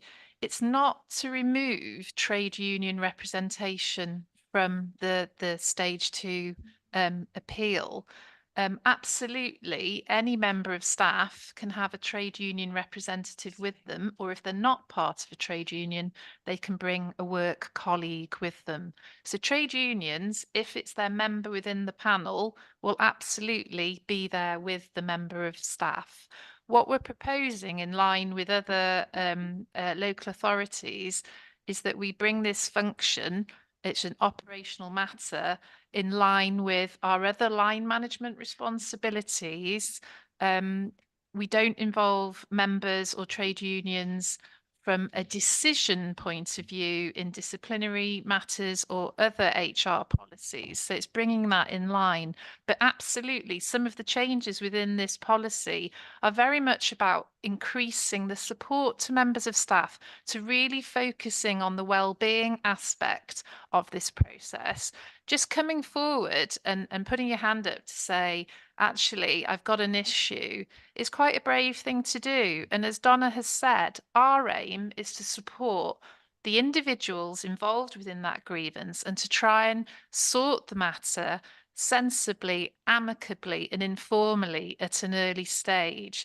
So it's good that we don't have many second stage appeals, but it's also sensible that given it's an operational employment matter, that rests within the line management arrangements of the authority with the wellbeing support and advice from trade unions for those individuals. Thank you. Thank you, Fran. Councillor Chris, if you'd like to come in online. Chris Hughes. Thank you, Chair. I'm going to second Councillor Stephen's proposal. When I first became a member of this authority, I served on the employment appeals panel. In fact, the appointment panel was actually made up largely of elected members. There was I think if I remember rightly, there was about 5 elected members. There was a legal representative, an employee representative, and a trade union representative. And over time, that representation has clearly changed. But I always found that I certainly didn't find that the staff were overwrought by having elected members on that. In fact, I think they saw elected members as having a more balanced view, because there would be some who would come from different sides of the political spectrum, some with trade union backgrounds like myself, and others. And I think there was always a very good conversation at the end of those meetings between the officers and the members, when people would form a relatively balanced view, in my opinion. Certainly some of them could be interesting conversations, but I actually think it's taken that away from it, because we don't know those conversations now. They do lean toward, they are largely managers managing their business, and I appreciate that the whole the UK structure system seems to have gone more towards managers managing rather than trade unions being able to support, and of course elected members being able to influence. But there were clear boundaries. For example, no member of staff could contact elected members prior to anything, and elected members clearly had all the paperwork in advance, and were challenged to prove that they'd actually read them in some cases, because you can guarantee the trade union, if somebody was asking questions that were already answered in the pack, then you could bet your bottom dollar the trade union reps would start asking even more questions that could open it up if members hadn't read them. So they very definitely had. And I think it was a very good process. Sadly, it changed, but I do think that there should be a continuation of that, because I think it balances the conversations out, and that's what they should be, conversations with staff, even if it is in the form of a discipline. Thank you very much for that, Councillor Chris. I think Fran just wanted to pop back in, and then we're going to go to Councillor Mandy and then Councillor Stephen to repeat their recommendations, as we have a second or two each. Fran. Yeah, thank you for your comments, Councillor Chris. I just wanted to clarify that the process you refer to still exists. It is the Senior Employment Committee with the 5 elected members, and part of this proposal is that we move directors who currently sit within the remit of the main grievance policy into that process. So if a grievance was raised about the chief executive or the strategic directors, that would be managed through senior employment committee. We're talking about, just to clarify as well, we're talking about grievance here, not disciplinary. But that 5 member panel still exists, Councillor Chris. I also just wanted to reassure members that as well as working with trade unions on all our HR policies, we've also taken the opportunity in our last regular meeting with trade union colleagues to start talking about how we can strengthen our social partnership arrangements in line with the Social Partnership and Procurement Act. And we're going to be working with trade unions to really look at our process of communication, our process of engagement, and how we ensure that we gain that consensus with trade unions on matters beyond our HR policies, but in relation to our key strategic decisions. So this isn't about trying to deliberately exclude trade unions from this process. They're still very much involved in supporting officers who need to go to stage two, but we are also aware, and this is something that trade union colleagues have raised with us, is that the more and more we involve them in processes, the greater the issue is of their capacity. Our trade union colleagues also work for the authority, and we absolutely give them that facilities time to support their members in any case. But this is about being practical as well, and we will be doing further work with the trade unions to strengthen our social partnership arrangements. Thank you very much, Fran. Okay, we'll now come. Oh, just quickly before we go to the recommendations. I'd just like to ask Fran what assurances she could give in relation to that appeals panel being completely impartial. And I feel it would be irresponsible as us as a council to delegate those decisions on an appeals panel just to 2 senior managers. Yep. Thank you, Councillor. Chair, can I also come back on in response to Fran's response to me, because I have to disagree with some of the comments she said. Yes, the senior appointments panel still exists and stuff like that, but this was a different panel. There was around 3 or 4 panels at that time, and they may have been merged. I'm not quite sure, but certainly there was a dedicated appeals and grievance panel alongside the senior appointments panel.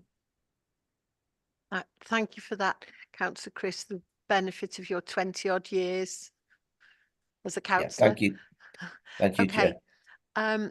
Right, so we've got... Sorry, did you want me to respond to Councillor Yes, Stephen? come back in, Fran, thanks. Just briefly, please. In terms of giving assurance, Councillor Stephen, it will be in line with the existing process that we have for our disciplinary policy. We're fully aware of the need for impartiality and a lack of bias. And as we do with our disciplinary policy now, we make sure that we use officers who are totally unrelated to the matter being raised. We have the term keeping colleagues clean. It's the same with HRBP officers who we make sure aren't involved in the case, are deliberately kept away from the case, so that when they do hear those appeals, they are completely neutral in terms of their decision. And that's the way that we work with our disciplinary policy at the moment, so it would fall in line with that. Thank you, Fran. Okay, well, our first proposal was from Councillor Mandy. If you just pop your mic on, thanks. Yes. Sorry, I just need to just bring something to the attention, because I actually hadn't even sort of like occurred to me.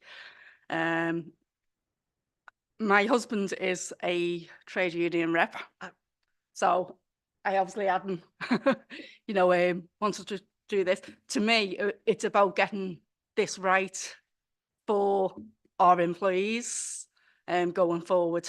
Okay, so obviously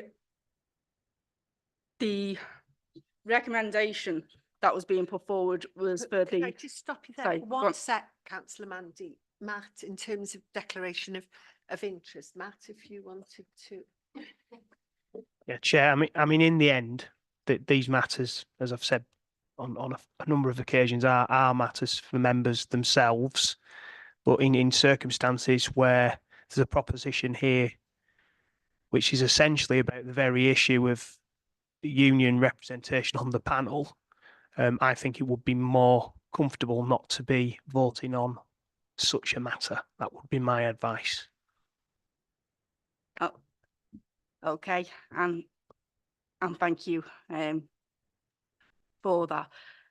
As I said, I just wanted to make it clear, because I was talking about bringing someone, you know, higher from the unions. I wasn't talking about, you know, my husband as a rep, you know, and what have you. But you've just made it clear that, you know, I can't. Okay, well, Thank you. So thank you for with that, I will letting have us to know withdraw. about that. Thank you. That's Mandy. So, Matt, Yeah, if that's therefore a personal prejudicial interest, it's probably better to leave the meeting until the matters disposed of, Councillor. thank you, Councillor Mandy. We'll just wait for you to leave there. Thank you for making us aware. Councillor Harry, you just popped your hand up because I aware you seconded Councillor Mandy's proposal. Councillor Harry. Yes, thanks, Chair. And I understood. I hope Mandy might have had the opportunity just to recap a proposal, but I understood it was that we provide an opportunity for perhaps trade union partners to come and provide us with a little bit more information. I think I mentioned that could be done simply by deferring this item for a short period of time, and there'd be an opportunity then for perhaps you, Chair, to discuss with officers or Cabinet who might be the best person from trade union side to attend our next meeting. So if that's consistent with what was originally proposed, I seconded it in the first place. I'm happy to propose that myself now, and if anyone would like to second it, then. Thank you very much. Could I have a seconder for that? Councillor Sharp will second. Right, now this is an unusual position. We've had one proposal and now we haven't got that on the table, but it's coming later. So Councillor Stevens' proposal, do you want to, is there anything you want to? Well, essentially, Chair, we've got a proposer and a seconder, so we probably dispose of that first. So it's to recommend to Cabinet, essentially, Chair, isn't it, that the matter is deferred, so that a union representation can come back to this committee specifically. Can I raise a point of order? Stephen had already made his proposal, and that's been seconded by Councillor Chris Hughes. That was the second. Oh, one. I hadn't appreciated Yeah, that being sorry. seconded. That's fine, Chair. The first one was Councillor Mandy, seconded by Harry, and then so if you'd like to repeat your proposal, please, Councillor Steve. Yeah. My proposal is that recommendation be the recommendation be that the council members and union reps be reinstated into appeal stage 2 and grievances.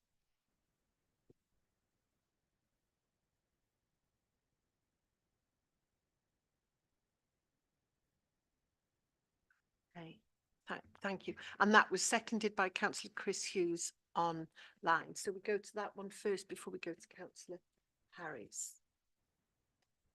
Yeah, that's right, Chair.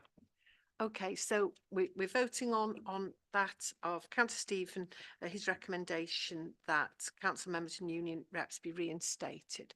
So that's what we're voting for. So show of hands on that one, please.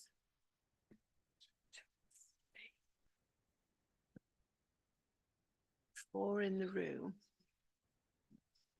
5, 2, 3, no, four in the room. 1, 2, 3, 4, 5 online. 6 online. 6 online.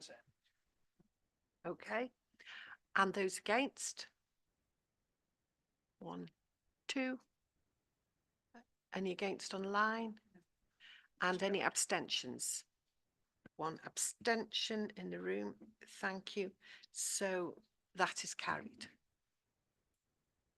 Can I just check that the other suggestion that the wording on paragraph 3.2.2 is changed, because it did give the impression that you were irritated with the occupational health.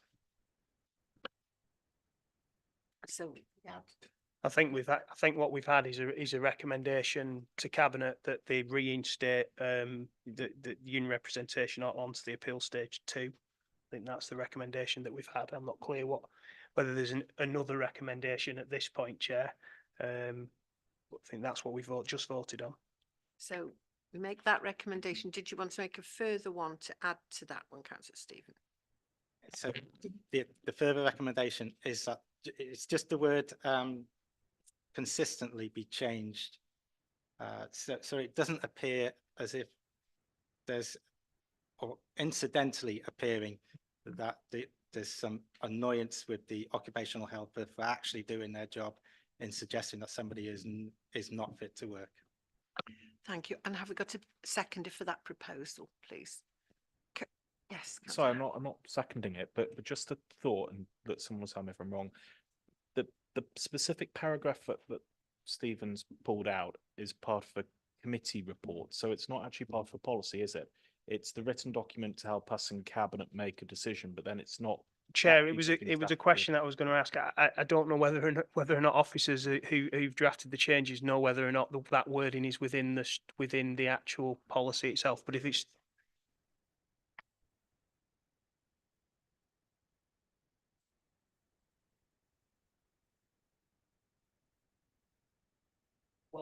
Chair, those are summaries of the changes, but whether or not they're actually in the policy itself is another issue. I don't know the answer to that.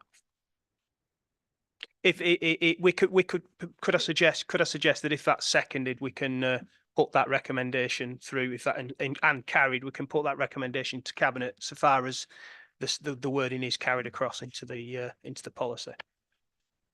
So Councillor Harry's happy to second that. Okay, so we've got a proposal about the wording from Councillor Stevens, seconded by Councillor Harry. Could members all show in favour of that, please? 6 in the room and online. 1, 2, 3, 4. 1, 2, 5 online. Anyone against? Any abstentions? 1 abstention. So that is carried.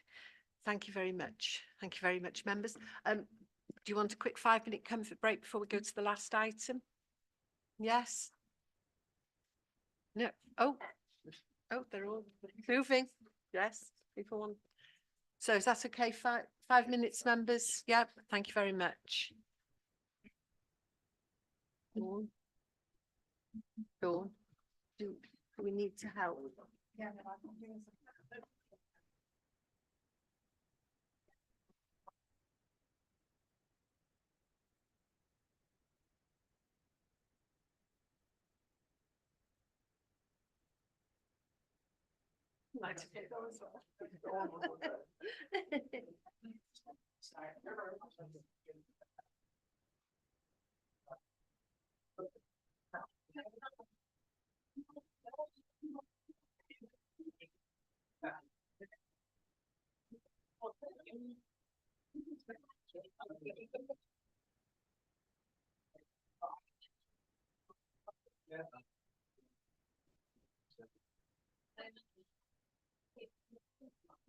Thank you.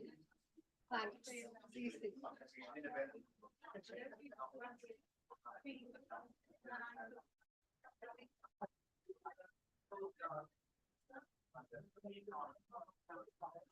Okay.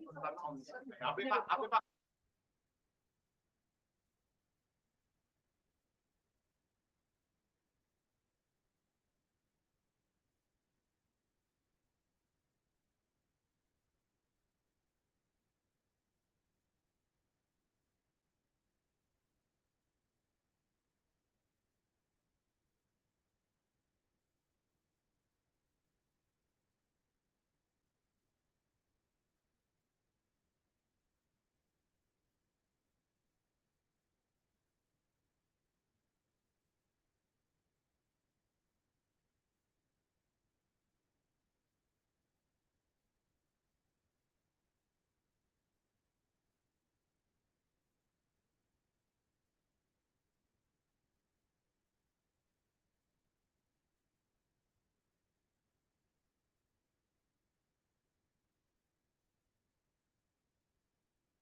personally.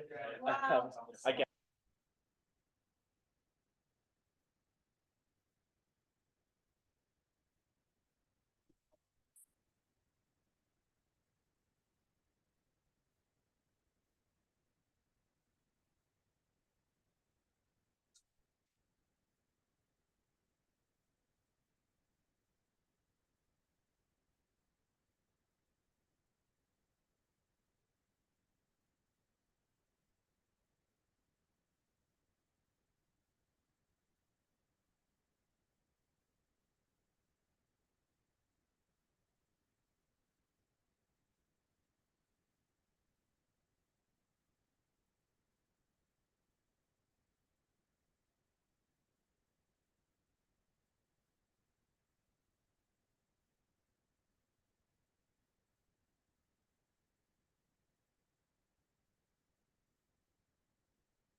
It's very sunny where you are, Councillor Nigel. Oh, Yes, everybody, I'm ready. We're back. So Excellent. thank you, everyone, and thank you to the officers for staying. We're still within our timeframes, we think. We'd now like to move on to item 10A, an update on the outcomes and outputs of the projects under the UK Government Shared Prosperity Fund, pages 131 to 154. Councillor Nigel Smith, the Cabinet Member for Sustainable Economy, is going to introduce the report, and Sarah Hobson, Funding Development and Governance Manager, will present the report. So thank you, everyone. Councillor Nigel. Diolch, Cadeirydd. Well, it is my pleasure this morning, well, yeah, this afternoon now, actually, to introduce the update report on the outcomes and outputs of the projects under the UK Government Shared Prosperity Fund. This report is obviously for the members' information. The report highlights the progress to date on allocating the £24.5 million fund in the county. The focus has been to bring benefits to our communities, our businesses, and visitors. The Small Funding and Governments team have since January 23 allocated the majority of the 24.5 million funding. Under the Community Regeneration Key Fund, the team have worked with organisations throughout the county to help ensure all areas of the county have had an opportunity to benefit from the fund. I will now hand over to Sarah Hobson, our Projects Fund and Governance Manager, who will run through the report in a more finer detail. Thank you, Chair. Councillor Nigel. Sarah. Thank you, Councillor Nigel. The report, as included from page 131 of the report pack, as Councillor Nigel highlighted, provides an update on the progress and the allocation of the UK SPF in Conway, which includes the outputs and outcomes of the projects that have been delivering in the county under UK SPF. The recommendation is that the report is noted by members and is an update as of April 2024. And a 6-monthly report will be brought to members, informing them of further progress. Just to highlight a number of the areas in the report, Conway had an allocation of 24.5 million of UK SPF. The core investment priorities of community in place, supporting local business and people and skills are currently fully allocated, with Multiply, the adult numeracy programme, having 1.2 million remaining. 31 main projects have been awarded UK SPF in Conway, and these are listed along with a description of their activity on pages 145 to pages 154 of the report pack. On page 137 of your pack, there shows a table. This table shows the output targets that are set by the projects that are delivering under the Community in Place investment priority. It also shows their achievements to date that have been declared in claims up to April of this year. As you can see, the progress against targets, there's a number of examples, such as the number of local events supported, participatory programmes undertaken, volunteering opportunities supported, along with outputs that are probably longer to realise, such as public realm improvements and feasibility studies, where work is still ongoing on these. It's important to note that the outputs are only starting to flow through now. Many projects are only just starting to declare and evidence outputs within their claims. On page 138 of the report, there are the outcomes for the Community in Place investment priority. These are more likely to be realised towards the end of the projects. So probably towards the end of this year, as projects complete, the outcomes will be realised. On pages 139 and 140, there are the outputs and outcomes for the local business support priorities. And on pages 141 and 142, there are the people and skills outputs and outcome targets, again with achievements to date. Can I also highlight that on page 143 of the pack, there's a map of the county. And this map shows the locations of the Community Regeneration Key Fund Awards. So to date, 68 projects have been awarded grant. And some communities have benefited from more than one project, but one symbol is attached to each of those areas. And the map on page 144, as I'm sure you're aware, shows the locations of the Supporting Local Business Key Fund grants. This is a fund that remains open at the moment. Now, both of these maps show that UK SPF awards have benefited communities and businesses across the county. So I'm happy to take any questions. Thank you. Diolch for that report.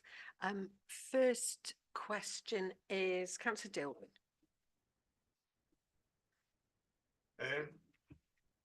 First thing I want to do, Sarah, is thank you. The report. Dwi yn mynd I ddweud gair Gymraeg wan, dwi'n meddwl bod mae swyddogion I gyd yma yn gweithio yn galed iawn I gael hwn drwad. Yna lawer iawn o waith. Gyson nhw geisiadau lif y glis, lawer iawn mwy na fi o'n arian yn gyfrol. A mae isio gyfarch nhw. be dwi'n ymwybodol o yn fama wan, ydy bod yr amser yn fyr i gyflawni lot o'r prosiectau yma. Ac o ochr y rhai sydd yn gwneudyddu'r prosiectau yn y cymunedau, maen nhw'n gyfforddus y pryder mawr gyna i ydy, ac wedi siarad efo'r swyddogion yma, mae'n wych o beth bod posib rhoi ceisiadau am arian i fewn ar ôl hyn a hyn o wariant mwyn helpu llif yr arian drwy'r prosiect i gyd. Ymhyder i ydy pa mor sydyn wneith y cyngor dalu yr arian allan, nad bydd na ddim mis neu ddau o fethu talu a hyn a llall, achos mae o'n hanfodol bwysig i'r contractwyr sydd yn gweithio yn yr ardaloedd yma, bod nhw'n cael yr arian mwyn cario ymlaen, achos da ni gyd yn gwybod wan pa mor ddrud ydy Adnoddau a hyn a llall, a'n hyder i ydy sa ganw yr arian i fedru cario ymlaen, byddwn ni yn colli'r contractwyr yma, byddan nhw'n mynd i wneud jobsys eraill yn canol, rhai maen nhw'n gwybod y canw i pres, ac fyddwn ni yn cyrraedd diwedd y brosiect heb i orffan.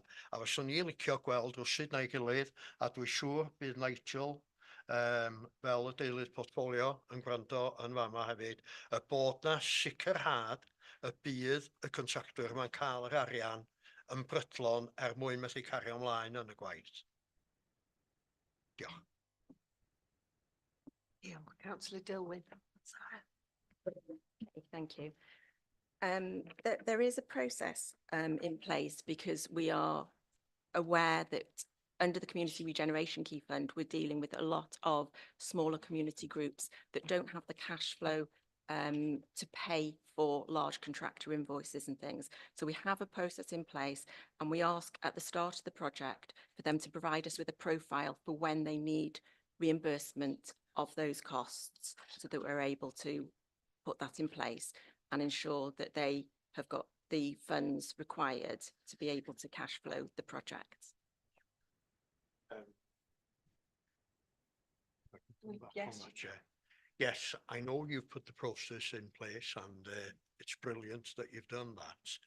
But what my worry is that it could go from your department to the finance area to distribute the money. And how long is the process going to take between those two? If it's a month, and if there's 3 different bills coming in or applications, and if there's a month difference every time, it could be 3 months. 3 months wasted time for the project means that you're going to get out of time by the end, if you understand what I mean. I know you've put a process in place, so I'm asking a question. Thank you. We have a number of officers within the section that are trained and able to raise the orders and the payments. And we also have a number of people that are able to authorise those payments. So as long as the information that comes in, and we work with organisations to ensure that information is correct, then we're able to process those payments quite quickly. Thank you. Diolch. Next question, I think is Councillor Gareth was next. Yes, thank you. And thanks for the report. My question is, of Councillor Nigel, in that I think he's absolutely hit the nail on the head in his observations when he says that the investments are going to actually improve the business productivity in Conwy. Because I think this is really, really an important area, because Wales tends to lag behind the rest of the UK with productivity, and Conwy tends to lag behind the rest of Wales in its business productivity. So, it is a factor that actually determines people's standards of living. And if we can push that forward and improve that, then it will make a real difference. So I'd just like an explanation or a better understanding of the key projects, which are the key projects within the programme that's actually going to deliver these improvements.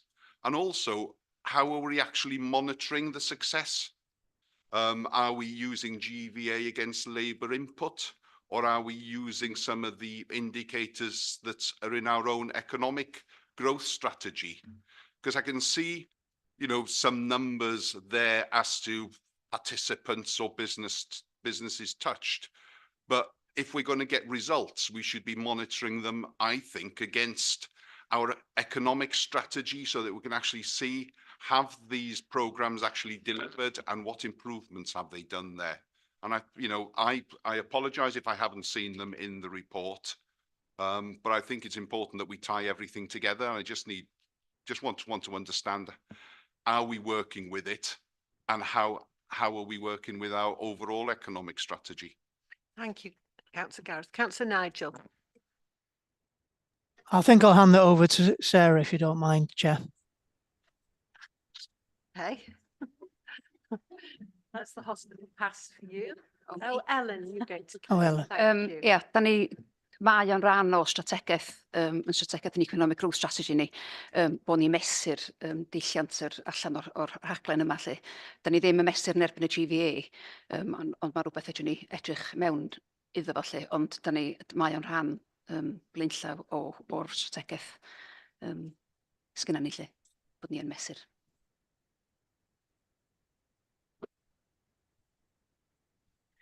We also will be having sort of project level evaluations. So those are the areas that could be picked up by project level evaluations.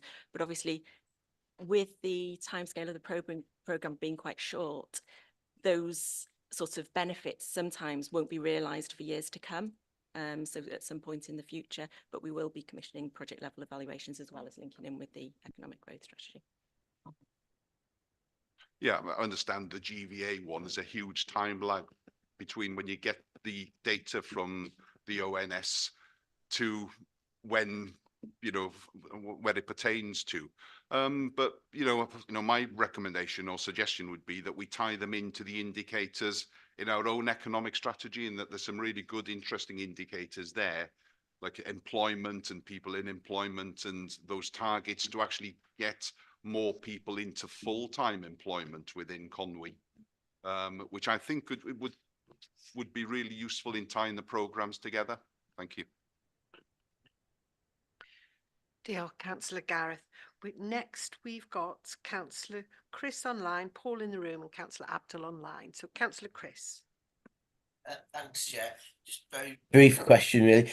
I'm aware of a small number of organisations that have approached the authority about SPF and either as submitted applications or bids, and they haven't been supported, and they've asked for feedback because clearly from their perspective they want to ensure that if there are any deficiencies in their applications or their bids that they address them moving forward. And they've been told there won't be any feedback, and that concerned me a little bit, and I wondered what the process was, and was it be due to the timescale? Will there be a process of feedback at a later date? Because I think it's important for those organisations to know what they need to do to actually correct their applications or ensure that they are successful in the future. Okay, all applicants that have not been successful have been provided with feedback. But there isn't an appeals process once the decision's been made. The decision's been made, but there hasn't been any applicants that should have not received any feedback. Everybody's had some feedback. Thank you, Councillor Chris. Maybe if there's a particular, is it one particular group? I'll get them to contact Sarah directly. Yes, that would be lovely. I'll make contact with her. And let us know as a committee. But thank you. That's best, direct contact. Yeah. Thank you. Thanks. Thank you very much. Yes. Next is Councillor Paul and Councillor Abdul. Can I just, before I ask Nigel a couple of questions, I think we were talking about communication earlier and our communication strategy. I have to say, Sarah and Ellen are absolutely exemplary in their communication. So if we can get that level of communication across the board, I'll be happy. And I know some of the questions I asked were probably irritating, annoying, frustrating, but they do always get back to Never, me. Councillor Paul. Never. So just to put that on record. Thank you. Two questions, Nigel. I'll do the first one first and maybe then come to the second one. I have a real concern about this funding and how it impacts on employees within CCBC, so our own employees, whether these be casual, temporary, fixed term or permanent, because I'm conscious that there's quite a lot of employees whose wages and salaries are in part or all funded by this service. Now, I've had a correspondence, as I often do, heads up before a meeting, to actually try and clarify the numbers involved. And I was a bit concerned, to say the least, that neither HR or finance have that information. It's basically, Fran's not here anymore, but she said to me in an email that individual business managers will know which employees are part or whole funded. But overall, we don't have figures of how many of our CCBC employees are reliant on their wages and salaries from this fund. And obviously, because this fund comes to an end, there'll have to be significant activity at the end in relation to those employees. So can I just have some reassurance, Nigel, that you're on top of this and that you've got this focus on these employees and how we're going to manage that transition situation at the end of this funding? Thank you, Councillor Paul. Councillor Nigel, then. Well, I mean, to be honest, Paul, you know, the staff are managed by the officers. Obviously, some contracts are full-time, some contracts are part-time, and some contracts are temporary. And the employees know that when they sign up to those contracts. So really, I can't be any more helpful than that.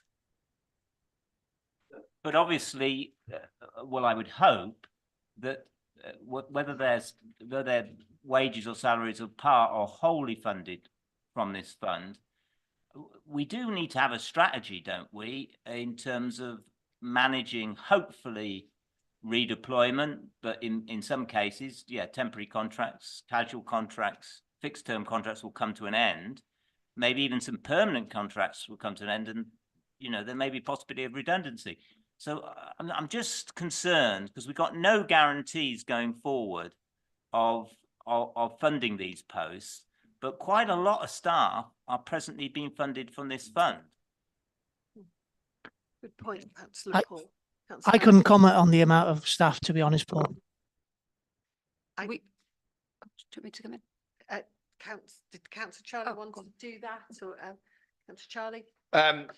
Yeah, it is complex in terms of the actual numbers, Paul, you're right, but it is a real concern, and we don't know what the replacement scheme, if any, will be for Shared Prosperity Fund after March 25. That's been raised a number of times at WLGA level, because if you don't know what's coming, if you don't know what level of funding you've got, if you've no indication whatsoever, it's very difficult to have a contingency plan. But it has been stressed by the WLGA time and time again that this time is running short, and to have no idea in place with a reasonable timescale as to what you're going to have, what you're going to do, and what you're going to be able to fund is a really, really big concern for us. But without that information, it's very hard to have any plan which is in any way sensible, because you don't have the key facts that you need. But I do recognise your concern, absolutely. Yeah, we would be able to get the officers that are directly appointed through Shared Prosperity for direct projects. The difficulty with the others is that some of them are part funded. Say in Sarah's team, there's money coming in from SPF to cover salary costs, but when the SPF finishes, we still have some funding available to cover those costs. So it's difficult with any externally funded project. We've seen this before many times in the European funding, that we get to end of programs and there's no, either continuation or.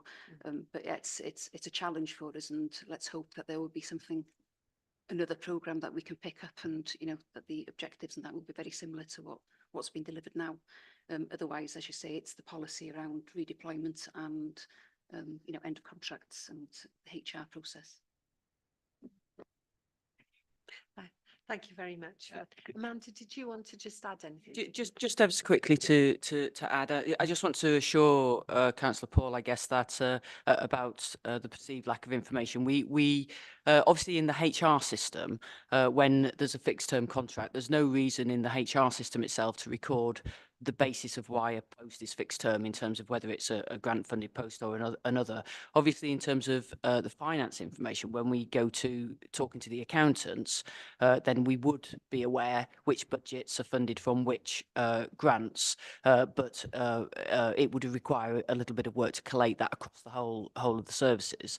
So that's why it wasn't at the fingertips. I guess I would just I guess build on the points that have already been made in the sense of obviously anyone in a fixed term contract, whilst they may well be hopeful that it might turn into a permanent job, they have nonetheless been recruited on a fixed term basis with a clear end date and would be aware of that. As people do approach end of contracts, then we do have within the council other redeployment policies, etc., where we look to provide opportunities to vacancies, etc., and help facilitate people into those roles if that's appropriate and whatever. Equally, though, bear in mind some individuals actually deliberately go into fixed term contracts because that's something that also appeals to them for different reasons. So I think we are cited on people coming, and it's not just SPF. There are a number of grants where people are funded by grants on a fixed term contract, and we are cited and seek to manage those people through that transition period. So I just want to give Councillor Paul that assurance. Thanks, Thank you, Amanda. Chair. Can I go to my second question to Nigel? You can indeed. Councillor Nigel, you ready? Brace yourself. What I want some reassurance, Nigel, on is the issue of the auditing of these grants, and the area I have particular concerns about. And I'm not saying that we need a mass audit or whatever, but I do think we need some audit spot checks, that I would call them, because I'm very conscious that quite a bit of this money is being used for administration.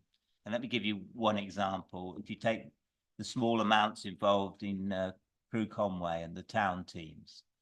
Now in those, on some matters, the administration is being done by community groups, which is fine and generous in offering their services.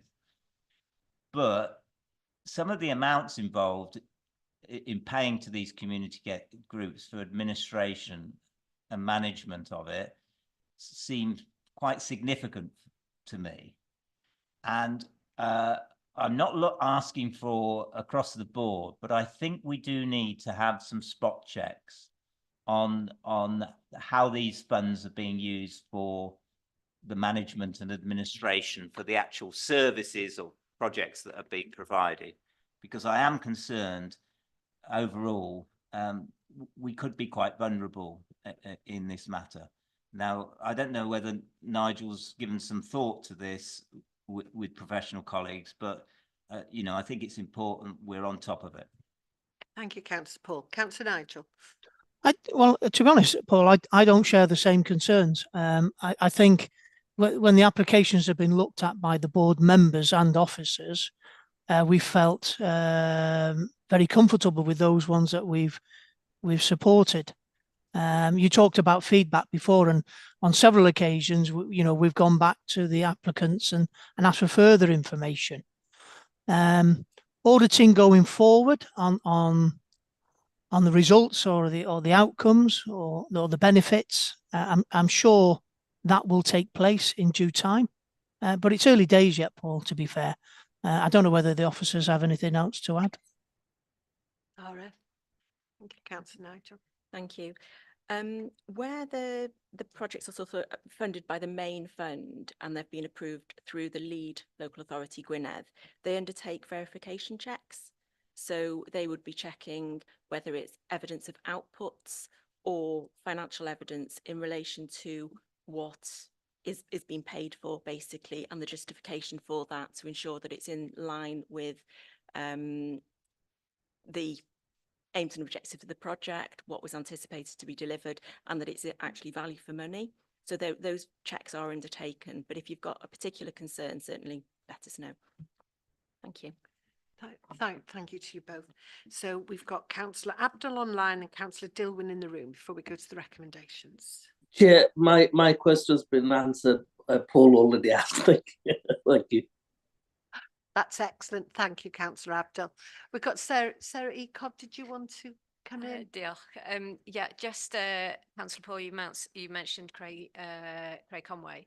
If you'd like to give me those examples separately, we can certainly look at them. But as Sarah's explained, everything is really well assessed, and I think you might be looking at fees that have been paid maybe to practitioners, where we're following Arts Council of Wales guidance on how much to pay.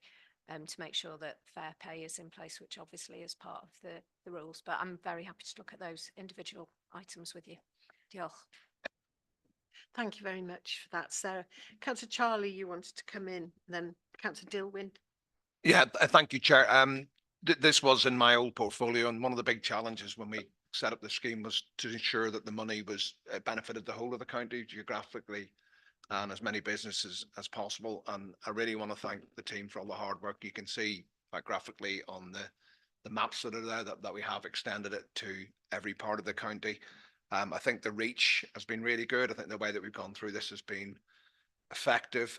Just to reassure Gareth, the amount of information we're given at panels, because I remain on the panel for the finance portfolio, the information we're given about each application is really, really comprehensive. And if it isn't, we've deferred it and asked for further information around job numbers and employability and things. So that's all down to the really good work of our staff. I think the way we've made sure there were some smaller grants available from towns and community councils again has worked really well, because that means there's access in lots of areas where they wouldn't necessarily have been able to run the bigger projects. So I really can't thank them enough for the work that they're doing now, and the ongoing work where they'll be checking that the outcomes do match up with what was actually put in there. But I definitely think it's a real success story for this authority in what's been quite a difficult timescale in terms of how we had actually administered. So Diolch Gallen, thanks.